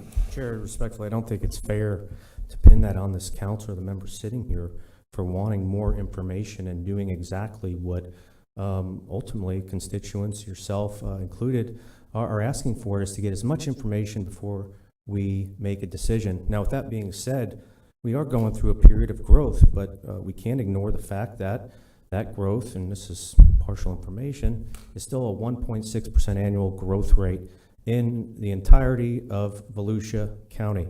Now, we also are going through a period of time in Volusia County where there has never been a time better for the environment in Volusia County. We have programs in place, a lot of them. Volusia Forever and Echo got renewed for another 20 years. So we are doing a lot in Volusia County, and there's a lot more to this. But to jump forward and do exactly, kind of rush this without implementing or hearing from our appointees on this board, why even have the board? If we're just going to make decisions and take the wind out of our resident sails, no matter what side of the fence you're on, I want to hear it to make the best decision possible. So that is all. Well, I'm going to say this as calmly as I can, Danny. For you to sit here and look at all these people in the eye and say that growth isn't a problem of Volusia County, you're in a distinct minority. For you to sit here and say that there's no pressing issue, that I'm trying to scare people about water, that's factually incorrect. We have serious water problems, and I don't want everybody to walk away from here and say everything's being done that should be done. We don't have a problem. That's not true. I didn't say that, Jeff. You just did. I just heard you. Jeff, I stated facts on a workshop that was very extensive. You don't get to create your own facts. Oh, here we go. We have a serious water issue in Volusia County, and we can't continue to ignore it. I agree. And we are doing a lot of things. Okay? But you're entitled to your opinion, but you're not entitled to a set of facts. It's not an opinion. Mr. Chair. Go talk. Mr. Chair. We both sit on the Indian River Lagoon. I actually go to the meetings, and they are laying out a scary scenario of what's happened to the Indian River Lagoon, which is here in Volusia County, and it affects the Tomoka River, and it affects the St. Johns River, where somebody said we need to put manatees on in our local restaurants. I disagree with that. But it's we're killing the fish industry. We're killing the shellfish industry. Those are facts. Not just we, the people that sit up here, but it's the accumulation of what's been done in Volusia County for a long time. Yes, we're working on it, but things change over 30 years, and we need to approach it differently. The things that we've done in the past, smart growth is not handling it. We need to grow more responsibly. Go ahead, Ben. I know that you're... Yeah, and we are on a path right now. But we can't solve this problem this afternoon. We can't stop growth. Half the people in here are worried about their future property rights. And even the other half still worry about it somewhat. Most of them really don't want to take away somebody's property rights inadvertently. We need to take and do this thing in a logical, organized manner where we get the real information back with all of the people in this room, not just these people. We're talking about all of our citizens who want to be involved to give us the best possible information. It's not something that at the very end somebody's going to hand us a big old piece of paper and say, here's our recommendations, because I envision the way it's going is we start picking stuff off a little bit at a time. The stuff we can take care of, we take care of it. I didn't hear any of what, there's a lot going on here that you're ad-libbing to at the moment, but this is the way to do it, a correct way to do it, a correct way to serve our citizens, a correct way to make sure that we don't end up doing something that gets this county sued from all different directions because the Burt Harris Act, or that we have violated people's property rights, or that we hadn't even done the environmental end correctly. That's why we need our staff in the committee to bring stuff back to us in a logical manner so we can make something that is a real piece of paper that really does us some good and could possibly be something that other places in the state look at the end and say, this is a good work product and I think it's good all the way around. That's the end of it. Okay, you've declared that's the end of it. It's not. We have to bring this back. You just said that.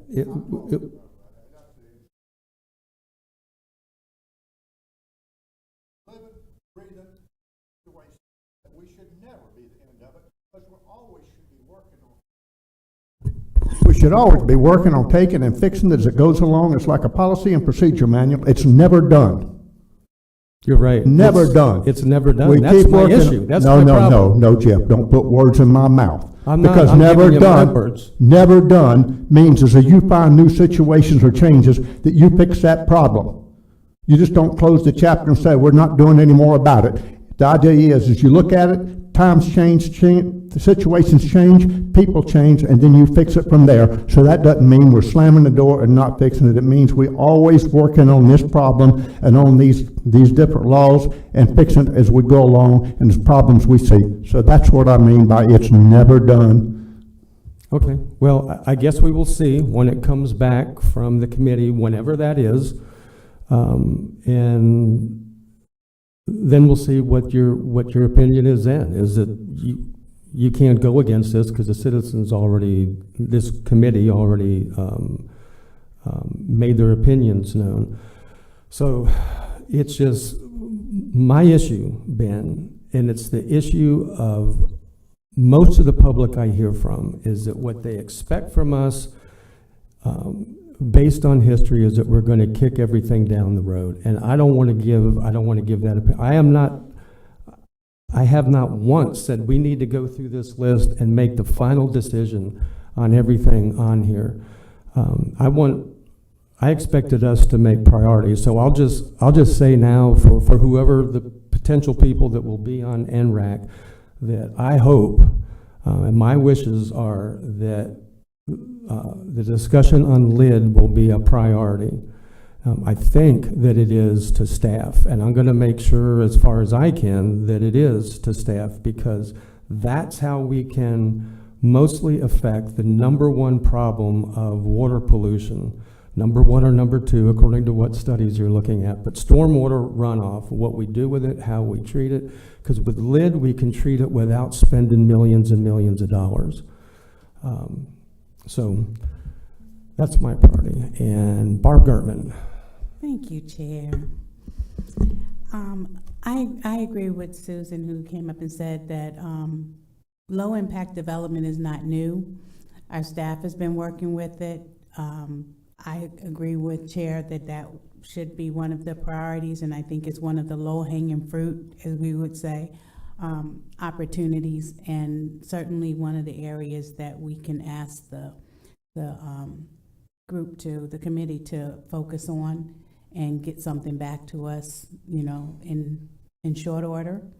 And I don't think it's a heavy lift because, again, I think there's a lot of resources out there to help with that. So, but I think I'm like the chair. I think we should help give guidance with some of the direction and priorities that we would like the committee to focus on, and maybe even rank them. So. Okay, we have a motion on the floor by Johnson, second by Robbins.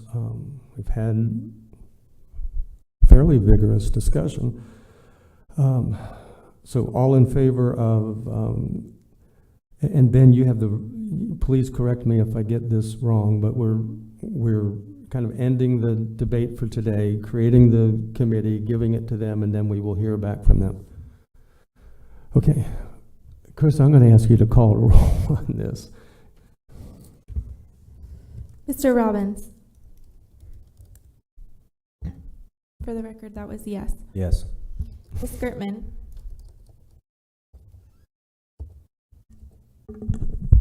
So are we ranking them? Or are we just accepting them as is and they come back when they come back? That's what this vote is, yeah. That was my understanding. To hear from our panel.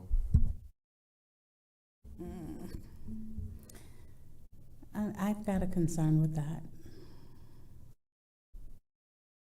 So no. Mr. Johnson. Mr. Brower. No. And here's, I think Barb just gave us, we're going to hear from Clay again. I think she just gave us the most important thing that we can do right now that won't take very long for the sake of this committee is just to rank some things here and let them know what the concerns are that we're hearing from our constituents. Clay, you just had a discussion with staff. Is there any, Mr. Chair? Anything else you care to? Yes. I just was getting Clay ready to go. I think we continue on as we talked about. It might be a little bit as he reads them as a group because, you know, there's a main topic and then quite a few singular items in there. It might be a little easier to let him go over what those items are, and then maybe you can get some priority out of that, out of those grouping, or if there's nothing there that, or if there's something there you don't want, or something you want to make the priority as you work your way down, and then maybe an overall priority, which I think you've talked a little bit about already with the low impact development and these other type things, but we can do that too. But I think if you take them in that group, it'll be a little easier to understand. So yes, go ahead. That was your idea. Under environmental management, we have several different topics. The first one that we've identified, tree preservation, and this is pertaining to Chapter 50 and Chapter 72. Chapter 50 of the Code of Ordinances are the county-wide environmental standards that we enforce here in Volusia County as unincorporated areas, but are also required to be incorporated into the ordinances of our cities. Chapter 72 are specific regulations to tree preservation that we implement in the unincorporated area only. What we have identified are some changes that we need to explore in regards to how these standards are carried out and some changes that need to be done. The first one is allow for a flexibility and modification of the specimen tree requirements based on site conditions. Especially with some of the smaller infill lots, you have a situation where you have a considerable number of specimen trees that make it very difficult at best to be able to build a single family home or a non-residential structure. So are there opportunities for utilizing alternative planting plans, other mitigations, and those types of things that we would like to see done there, identifying specifically what the criteria would be and how we would be best serving on that.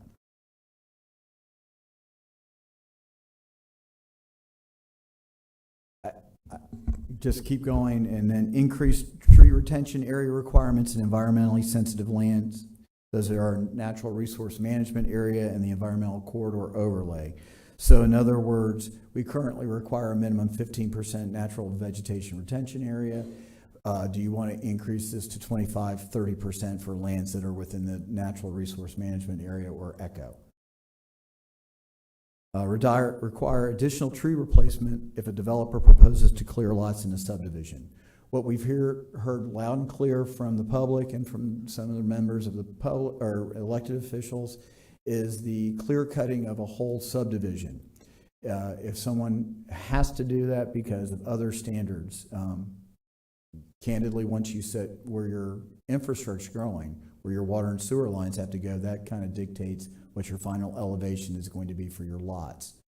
So if they have to clear cut, that they would have to do additional plantings to mitigate above and beyond the standards that we currently have. Why would they have to clear cut? Well, when you set basically what you're looking at is everything built upon itself. So when you set where the sanitary sewer line is going, that dictates where your road elevation has to be. Where your road elevation goes, that sets what your finished floor has to be. So therefore, once you start working that in, that dictates how much fill, how much change you have to do to the topography. Because we require typically like 36 inches minimum clearance between a road and a sanitary sewer pipe. Your sanitary sewer pipe usually has to be out of the water table.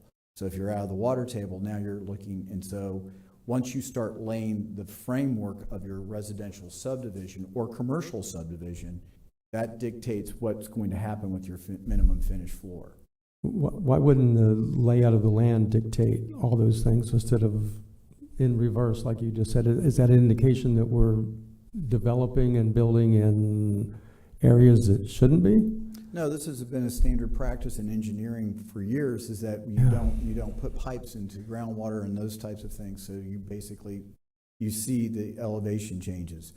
Many of the subdivisions that folks are residing in were potentially clear cut earlier when they were initially put in place. So it's just, again, a situation where also standards from flood prevention that have been established by FEMA are much more. We didn't have those 50s, 60s, and 70s. Now we do. So again, it's just a culmination of multiple things between engineering design and regulatory aspects pertaining to stormwater and floodplain management that are dictating some of the needs for fill on site. But anyway, the whole point is that if somebody is coming in and clearing a site, that they would have to do additional mitigation. Eliminate the exemption for historic trees for single-family owner-occupied lots or agricultural lots without bona fide agricultural use. Currently, in our code, if you own a single-family home and live in that single-family home and you have a historic tree on your site, you are exempt from the removal restriction.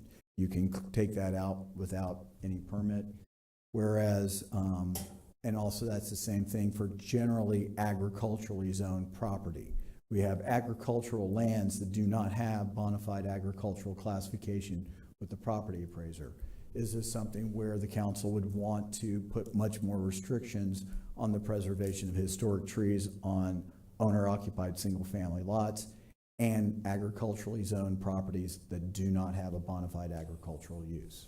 Can you pause 1 second and allow Barb Gertman to answer? It's really going back to the last comment you were making about clear cutting, and that's one of the primary concerns that I hear a lot from the constituents. So I think it's important to have explained that, to explain why that's happening the way it's happening with the developer, but it's also for that committee to tell us what the alternative options can and should be as far as dealing with that, I guess, to create more buffer, or what are those alternatives to get back to a green community. Sure. Pardon me. Tad Casebeer, County Engineer. With regard to a lot of the clear cutting, with regard to subdivision development, a large portion of the property is clear cut, generally because of the way homes are developed these days. A large number of homes, most homes in the county are now built slab on grade, as we refer to it, as opposed to stem wall. So while they do make use of the existing topography of the land, as much as possible. For a lot of the reasons Clay mentioned, we do have to build the homes above grade so that they don't flood during higher storm rain. As a part of that, you clear the grade for the roads. That's the first thing you have to put in. You also clear your stormwater locations as well. Stormwater takes up about 15% of your site. Roads are anywhere from 15 to 20, 30% of your site.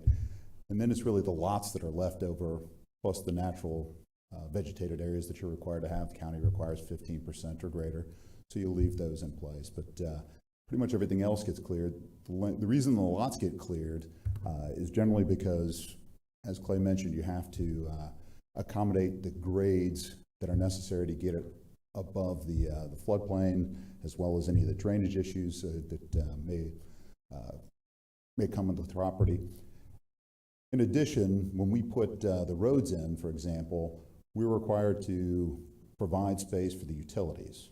Now, that doesn't include all the utilities. That's generally just the wet utilities, and those are placed on an easement just outside the road right-of-way. So the road right-of-way is 50 feet, then you put another 10 feet on the lots. Well, most homes have a 20-foot setback. Well, now half of your setback is eaten up by that utility easement. Then after that, you're talking about building the home. Well, you need 5 feet at least in front of the home to be able to pour the grade and do all that. So you've got a 5-foot strip that you're not going to grade. So by the time you get done with the amount of space that you need to construct a slab on grade home, you've cleared 90% of that lot in the first place. Saving that back 10%, if it meets the grades that you need to make the stormwater work and not flood that home or the adjacent properties out, you're usually going to go ahead and grade that too. So that's why you see a large portion of our lots or subdivisions, the areas that are naturally vegetated are grouped generally around the perimeter, because to make stormwater work, you have to clear most of those sections. Really, the part you want to look at is how many homes you need to have cleared at a time to be able to construct, and a large part of that depends on the builder. For example, out there at Margaritaville, they're selling 300-400 homes a year, which is huge compared to most developers, which is around 100 homes a year. So, trying to identify a proper limit for the phasing for the clearing is really what you potentially want to consider. But those are the types of things the committee can have explained to them by our staff and other professionals, and look at different options for limiting those types of things, potentially pushing stem wall construction, which makes better use of the existing property so that you're not grading everything out, other items like that. So. Thank you. Yes, ma'am. Danny Robbins. Tad, Clay, this might be something for both of you. I want to have a better understanding of this, and for the public as well, and I just need a quick comparison. How much of a low impact development, because I think this all goes together, is clear cut compared to, to achieve those LID cluster standards compared to how we do business now? Because it appears like clear cuts of work, we have, no matter what standard you go by, you still have to clear the land to go further or build. So I'm just confused. Yeah, for a large part of that, yes, that's true. Again, if you went to a more of a stem wall construction, which is basically where you build a foundation that has walls around the perimeter instead of grading up to the slab, you basically put those walls, backfill the material, and then pour the foundation on that. What I'm getting at is you still have to clear cut. You still have to clear the property to even build low Generally impact. with low impact, the general concept, as I understand it, is that you're going with smaller lots. The smaller your lot, the more you're going to have to clear of that lot to accomplish your higher goals. density. Right. So if you're talking about a 40-foot lot, you're going to be clearing that entire lot to fit that. And what's our dimensions of our current lot with how we're doing business now? Is it 50? Is it 60, 100? Yeah, I mean, there are different sizes depending on the zoning you're in. Okay. We do have a cluster lot subdivision provision that allows you to go down 40 feet. And how would this affect our, do we have a conservation subdivision already? Correct. And some of those standards, or is that we getting off on something later down the road here, or later on in the presentation? Again, these are issues that we're going to be bringing up in front and discussing how they go. But just to explain, we currently have conservation subdivisions, which allow for you to cluster and you preserve a minimum 60% of the area in open space, and you have to preserve a minimum 75% of the wetlands on site. So we do have provisions in place that allow for the clustering and preservation and protection of those resources, and we do encourage the use of the Florida Green Building Coalition or LEED standards, which would be tying into low impact development. That's currently allowed under the conservation subdivisions. Those are only allowed in the Norma and Echo areas. Yes, thank you, Clay, for clarifying that, because I was, when you hear low impact development is just clustering homes, it kind of leaves off the rest of what you just said. There's a purpose for that. We're not just clustering homes to increase density. You can actually keep the same density, cluster the homes, and then you preserve the 60 or 70% of the property, so that there's actually living soil and living habitats and a nicer place to live. So, which is why LID is my priority, because it's not necessarily clearly understood by everybody. Okay. And again, we were talking about clear cutting, putting in more requirements. If you clear cut for a subdivision, so that you would have to do additional plantings and requirements. Then we were talking about the exemption for historic trees on single family, owner occupied, and then agricultural lots without bona fide agricultural use. Those were some of the things that were identified in previous discussions with the council. Change exemption for agricultural use to those areas that only have bona fide agricultural use regardless of the zoning category. Again, we currently have properties that have A1, A2, A3, A4 zoning, but may not have a bona fide agricultural use through the property appraiser's office. The way our ordinance is written right now, just the agricultural zoning gives you an exemption to many of our tree preservation standards. Do we want to be more restrictive with that and say that it's only allowed if you have a bona fide agricultural use on the property?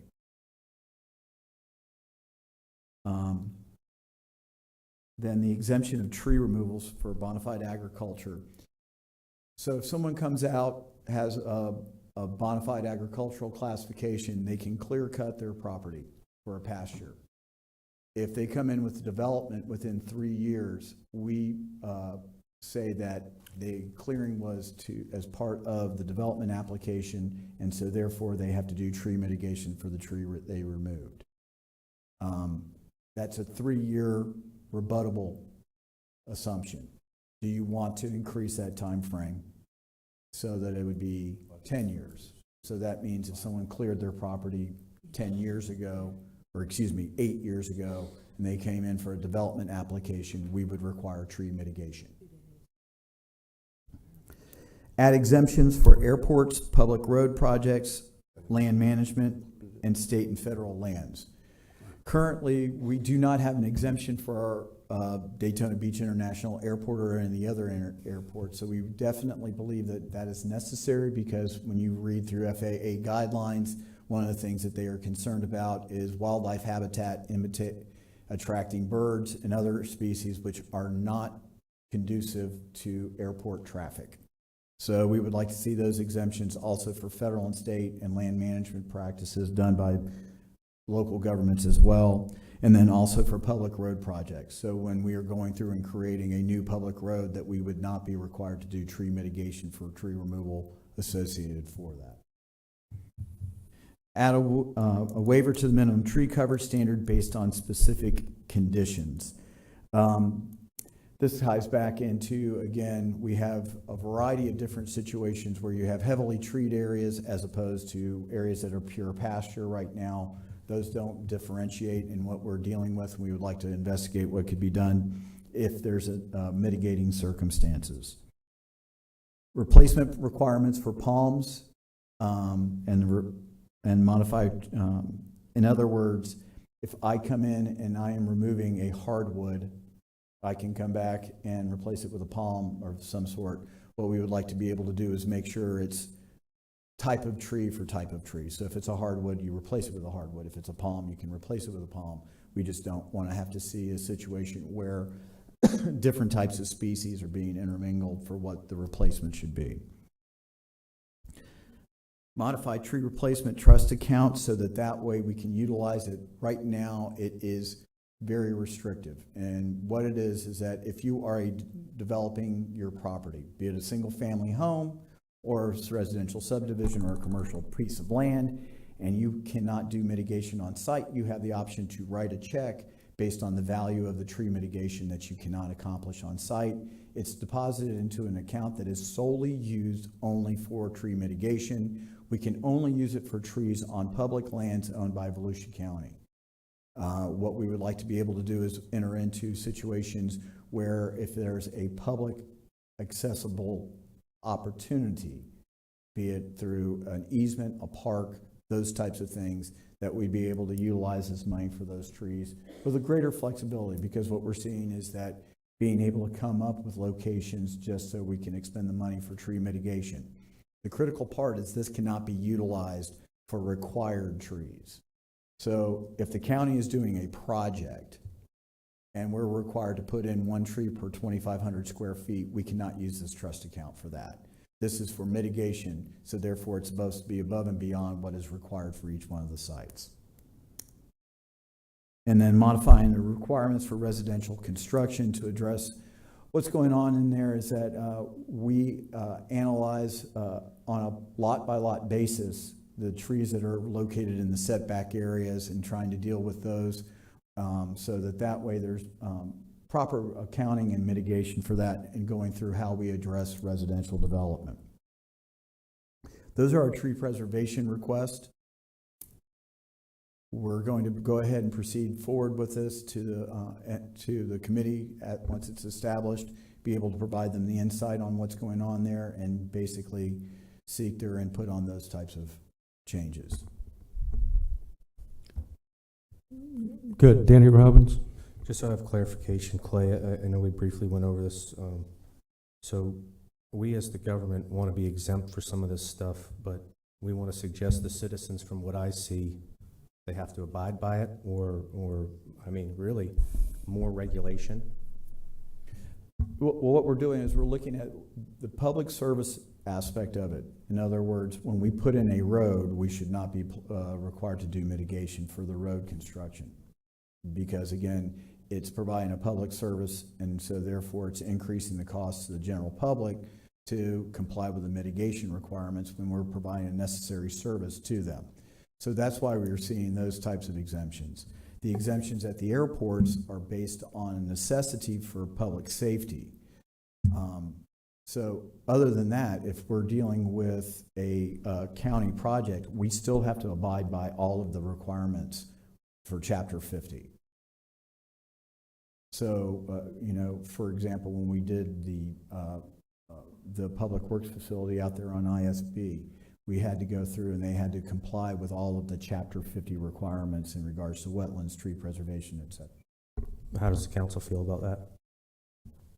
I don't know, Chair, if we can open that up for debate. Sure, you can.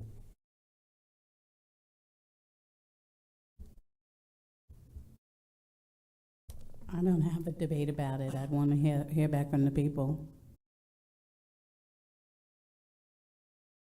I mean, I think some of these things are non-issues, and I think that's what they're going to decide and come back with. You know, it's over-regulation. Yeah, and my feeling is some of it is that this is one area that I really want to hear from the agricultural community from as well. Not just because I am one, but we've heard a lot of concerns from them today, and I think they need to be part of the conversation. My general feeling is that I would like to see, I think we could accomplish what we need to accomplish with tree preservation instead of tree replacement requirements, which again, I'm going to be a broken record, which is why LID, I think, is the starting point. And then you work your way down to tree preservation and the other 5 major categories that we're going to talk about here. Because that does preserve a lot of the trees, vegetation, the habitat preserves the water, restores, preserves life in the soil, which is needed for a clean environment. And then it's not, clear cutting, and then you go back in and plant some trees afterwards. So, Ben Johnson. One of the things that's not often thought about is a lot of our properties around here right now that are vacant or orange groves or pasture land, where just wild trees grew up through them, which are an enormous amount of them is the old water oak that has probably 60 or 80 years on it at best, and a lot of them have been up there for 40 to 50 years now. So you're taking down some of these trees to put up a good, say, a live oak, which is a 300-year tree. So clear cutting's not always all bad. It gets rid of some of these things that are going to be a danger to the homes, to the people, and not going to last. Then they go down, and you can start now to put in very good set of trees, bushes, etc. As for listening to the people, I don't know, we don't have the time to go through all this here today, and I think that's one of the reasons is that Danny and I kind of wanted to go to the committee where this is debated in front of the committee a piece at a time. And not just we go through this and people stand up here and talk to us, and then we try to go to the next one, and we're basically trying to take away from a committee that we put together that we should be listening to. So, I mean, we can go through these lists, and I'm listening to it, and I look at it and say, I'm not quite in the mood to take anything off this list because I want to hear from the people who really have the time to delve into it with the people who are the tree masters, arborists and all, that can give them the proper advice. Yeah, and Danny Robbins. Thanks, Chair. And there's also a lot of these plans and requirements and laws in place. Clay, Tad, in your professional opinion or fact, what happens no matter what kind of development, what happens when you manipulate the dirt around any tree? It doesn't matter if it's a maple, a hardwood. Does oxygen get cut off from the roots? Do trees die because of that? Because ultimately what it seems is we have a lot that's already in place. I want the people to know, and I want to be better educated, in this group to be better educated, of how this actually works, because we're trying to get around something that there really isn't I don't want to say impossible to get around, but I'm trying to digest some of this because all I see is more and more and more regulation, and that's not what I'm about personally. But I also want to do the right thing and hear even from Ms. Anderson and some other folks on both sides, Mr. McDonald and some of the other people. I want to hear what they have to say. So I'm going to need more information or hear more before I can really vote on any of this stuff, on or off, whether I agree with it or not. I'm not going to do it. Ginger Adair, Environmental Management Director. Good afternoon. I can answer the question about trees and the impacts of development, and our code does address this as well. So in our code, and when we review a development plan, we look at the location of the trees. So the applicant is required to provide us a tree survey and show where the development occurs in relation to the trees that are on the survey. And we look at what's being proposed. Is there grading proposed? Is there a driveway? Is there concrete? And we protect the root zone of those trees, because you can protect the trunk of the tree, but if you don't protect the root zone, then the tree won't survive. And so our code addresses that, and trees that are too close to the proposed, whatever it is, driveway, building, and if those infrastructure items can't be moved, then those trees are actually considered removed, even if the trunk of the tree is outside of it. So what we try to avoid, and we encourage people to do, is if a tree is going to be functionally impacted, then it should actually be removed. We don't let people keep trees that are going to die in a year because of the impact of the development. So those are considered removals. What we do right now is we try to work with folks to design their sites in a way that preserves as many trees as possible. And the big question really for us, and where we were looking for your guidance, is you know, are the tree standards that we have sufficient? And we heard, I think, at the council, at the workshop, that you were looking for something more. And so, you know, one of the ways to do that is to increase the required tree preservation area, right? So is 15% sufficient? If it's not sufficient, do you want something else? But we look at each and every tree on each and every development site to see if it's actually going to survive. And grading has a big impact on tree survivability. And so sometimes we're able to guide people through, you know, maybe you use a stem wall construction, maybe you put up a wall a tree well. There are lots of things, and we have on staff multiple certified arborists that it's their job to look at these issues on every development site. Would we run into any of the problems if we increased it in terms of like a taking? I'm trying to just think ahead of this a little bit and play devil's advocate here. What problems could we may encounter with increasing a percentage or going more? You know, no matter what my opinion is, no matter you know, if we do more in this department, what are we facing? And what protections do also the landowner? I just don't want to take the voice of the landowner who ultimately pays you know, the piper for this. I don't want to take their voice away. Right, so that's primarily a legal question in terms of at what point do you get to the point that you've taken away so many rights of the landowner that they don't have the use of their property. And I know that's a gray area. There's lots of talk of, well, you know, we'll get sued if we do this, or you know, I think we heard from the Thousand Friends of Florida at our presentation that there have been very few lawsuits, so that the case law isn't really there. I don't want to act like I'm an attorney, because I'm absolutely not an attorney. But I think that you know, we have those folks that can guide us on.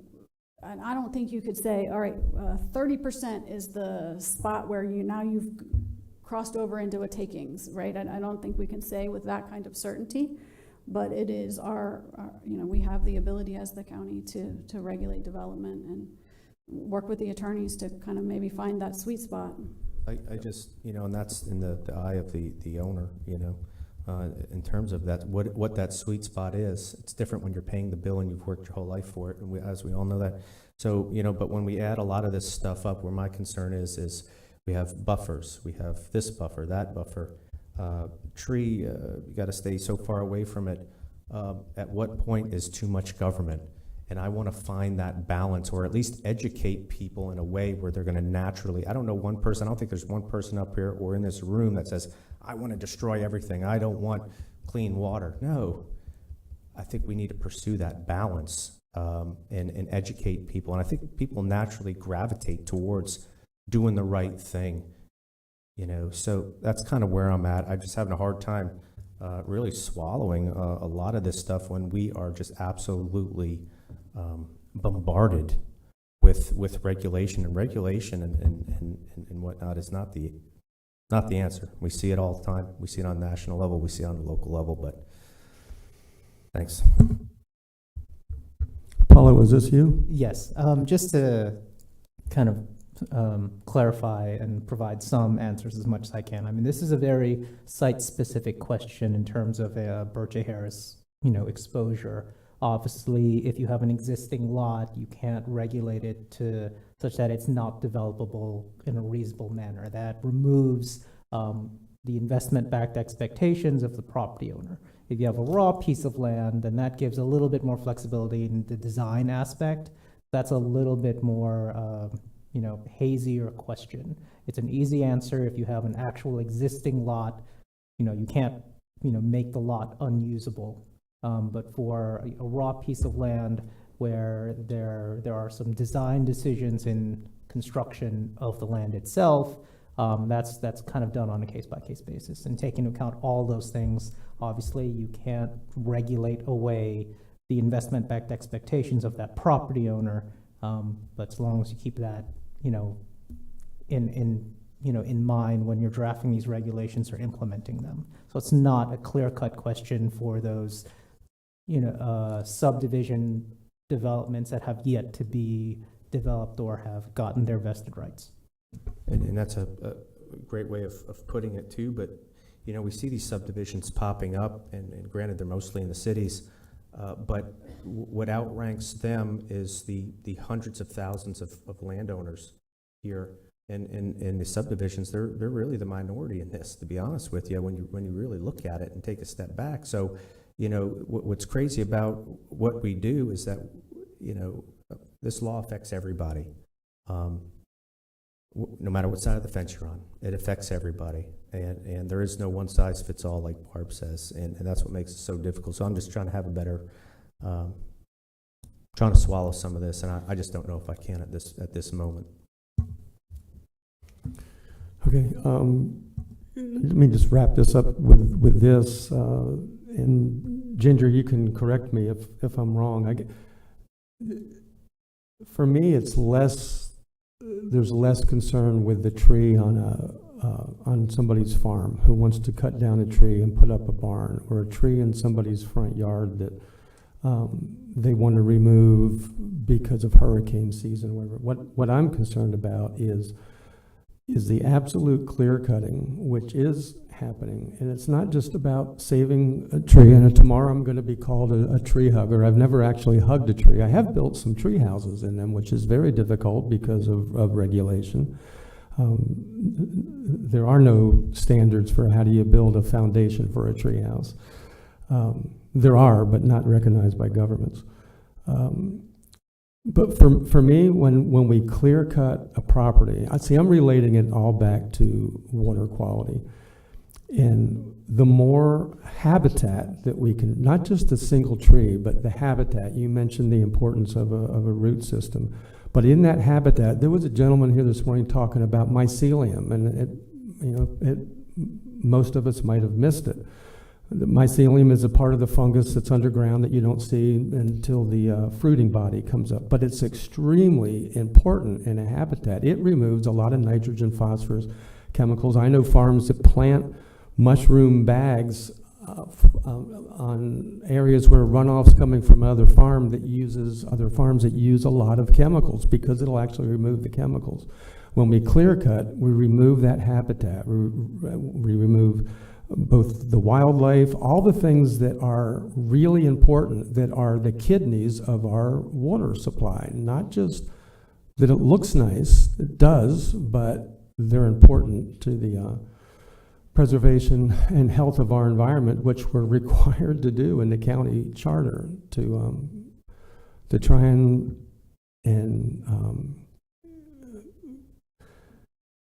ride this this balance. Somebody this morning said that it's a balancing act. It is. So, Ginger, I guess I called you up just so you can correct me if I'm wrong about the benefits of a habitat. We're not wrong on that. Obviously, a tree is important, but a tree really is the point of preserving the trees on a site is to preserve a habitat. Trees have all kinds of values, and our ordinance talks about the values of trees. Heat island effect, habitat for species, water quality. The more water that's taken up on site by the tree respiration, that's water that's not going to run off. There are established multiple benefits of trees and tree canopy. And I think everybody here agrees with that. I don't think there's anybody that doesn't think a tree is important. And yes, our ordinance now puts more emphasis on the development of currently treed sites than worrying about, if my own house, if I have a tree that's uprooting my driveway, right? We don't regulate that right now. That's exempt. There are multiple exemptions in our ordinance. And bona fide ag is one of those exemptions, right? I don't think anybody wants to be telling farmers how they should farm their property, right? That's not what our tree ordinance does now, and it's not what we would suggest that we even consider. But on lots that are being developed for commercial or new residential developments, then there's a valid discussion to be had about how much of those currently treed, native vegetated lots should be cleared for the development. And I think that's kind of why we're here. That's why you asked us to bring this up. So you weren't wrong. We definitely are trying to focus on the areas that are currently treed and, not pick on every homeowner and every farmer in the county. That yes, makes sense? Thank you. Thank you. Ben Johnson. We're not going to vote on any of this today. We're getting into the weeds of what we put together for a committee to cover so something can be done. And basically, all we're doing is sitting here debating facts that are going to come up again. We're not accomplishing anything except keeping everybody here all afternoon that later on that we'll have some solutions for. And we're wasting our time right now. I've had about enough of wasting time for one day, because we got where we needed to get. We need to stick with it. Let's go forward with that and let them come back with logical solutions when they have a chance to have the professionals and the experts in front of them to take care of it, because we're not voting today. I'll second his motion. Okay, my feeling was that the potential committee needs to hear this debate and needs to know some of the background. The committee's not here. And the potential, that's why I said potential committee. And the fact that it's our responsibility, Ben, and you can put on your coat and leave if that's your choice, but it's our responsibility ultimately. Barb. Yeah, I was hoping we could have a top level, go down the list, just give you the highlights, get it on the record. But I see, and I'm not saying it's good or bad, I'm saying that to do that, it's gonna take getting into the weeds of it, and that wasn't my expectation. It was more the top level. So, That was kind of it too. I agree with you, but I was trying to. I understand, kind of say but before, there's so much to this that a lot of us know, and I got to hear. I can't make a decision today to cut something or keep something. it wasn't intended to make a decision today. It was just to hear what was listed, to put it on the record, and to keep it moving. That was my intention. So. But again, I understand if you needed more information, but we knew we're not voting today. Motion to adjourn.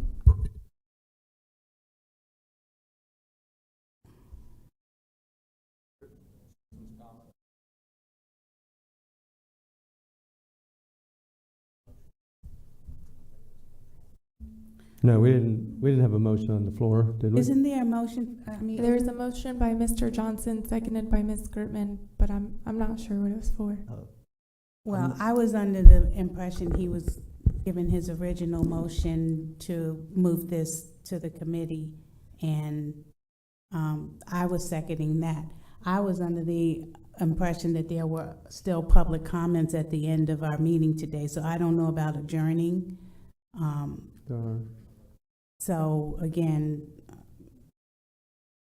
Okay, can I have the public comments? And my hope, I agreed with you when you said maybe we can rate those. I thought when we got through this. We're going to public comment. I'm going to withdraw my motion. I thought when we got through this, there's only one. Hold on. That we could vote on ranking these things just for the benefit of the committee and for our own benefit. If you don't want to, we don't have to, but that's what you mentioned at first, and I thought that was a good idea. So before we go to public comments, did you want to do that? Again, I thought that was a good idea, but the way this is going through the list, it's getting a lot deeper, and it's not just a high-level review of it and determine which of those categories. To me, it wasn't a matter of each line item, Right. to rank. It was of the 5 or 6 categories, which are those that we wanted, them to prioritize. So that was my perspective, but like I said, it's gone a lot deeper than that. So that was not my intention. Yeah, we have 7 main categories. Right, Planning, right. building, tree preservation, wetlands, protected species, IRL, sea level rise. If nobody's feels the need to rank those, then that's fine. So we have one member of the public who would like to speak, Wendell De La Rosa. I came up here this morning. I told you I was on both sides of the fence, conservationist and an investor. I'm not a developer, but I am for less government regulation. We talked earlier, I'm all about rebranding instead of have a bureaucracy of renaming a committee that we already have, rebrand it. That's been done, that's off the table now, thanks. I'd like to know a percentage of parcels that are vested, that do have vested rights, from the gentleman that drove his 1978 Dodge Omni throughout the county in 1978, and come on. So yeah, I have a lot of properties. I have a son, 4 grandchildren.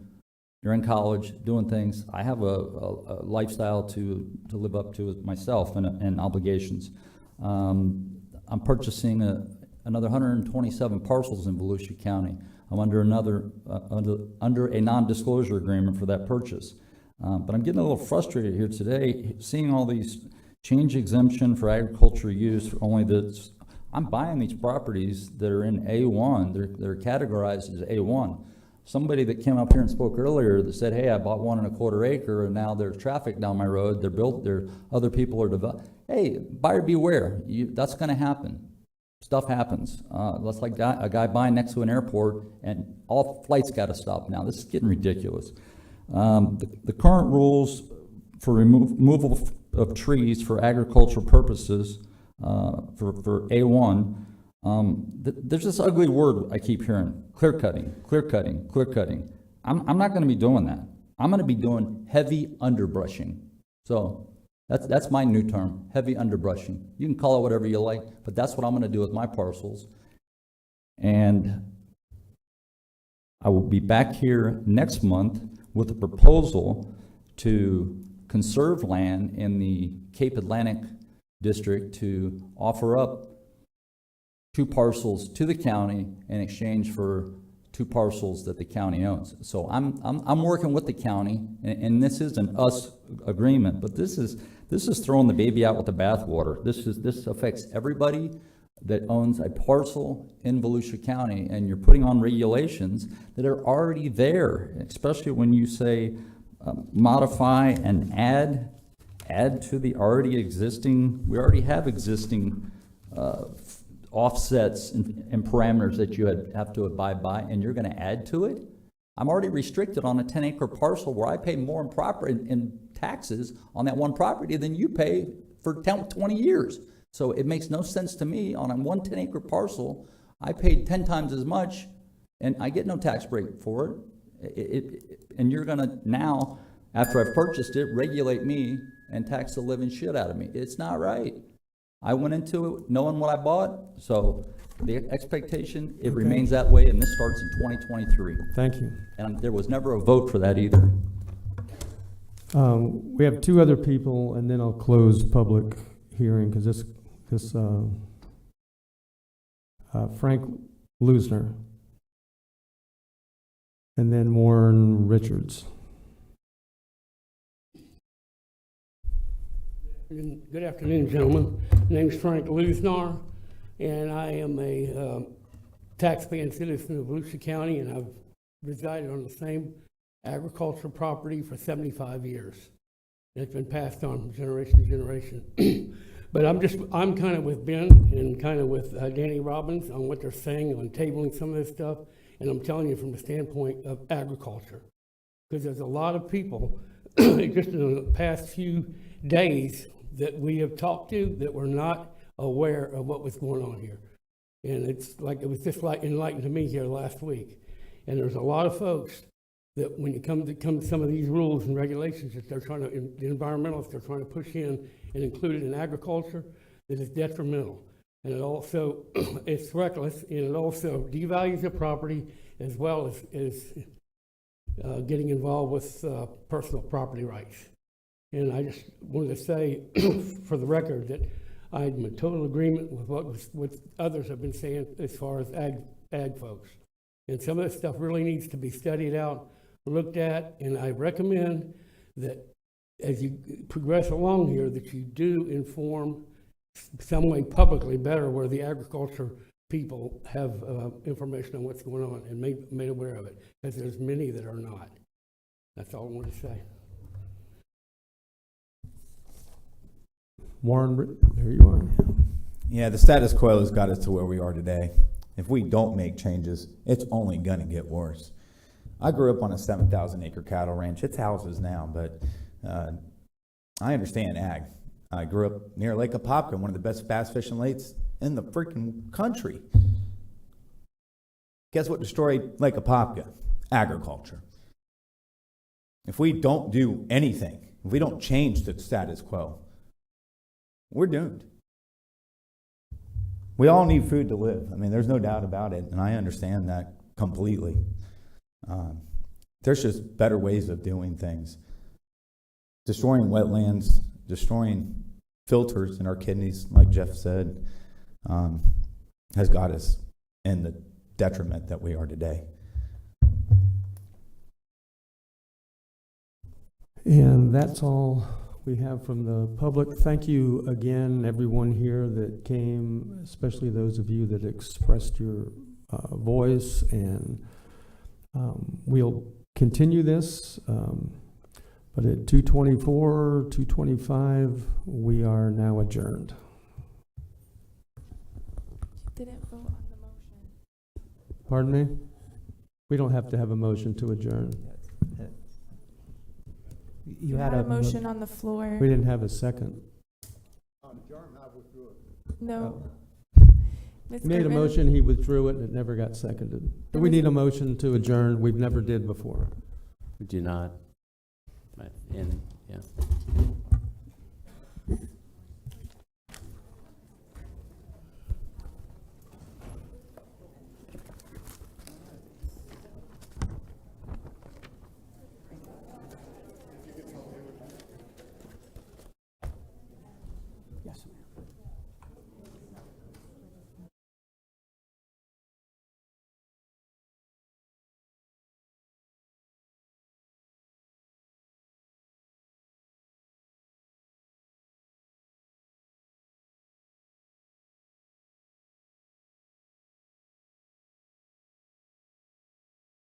Love to have you.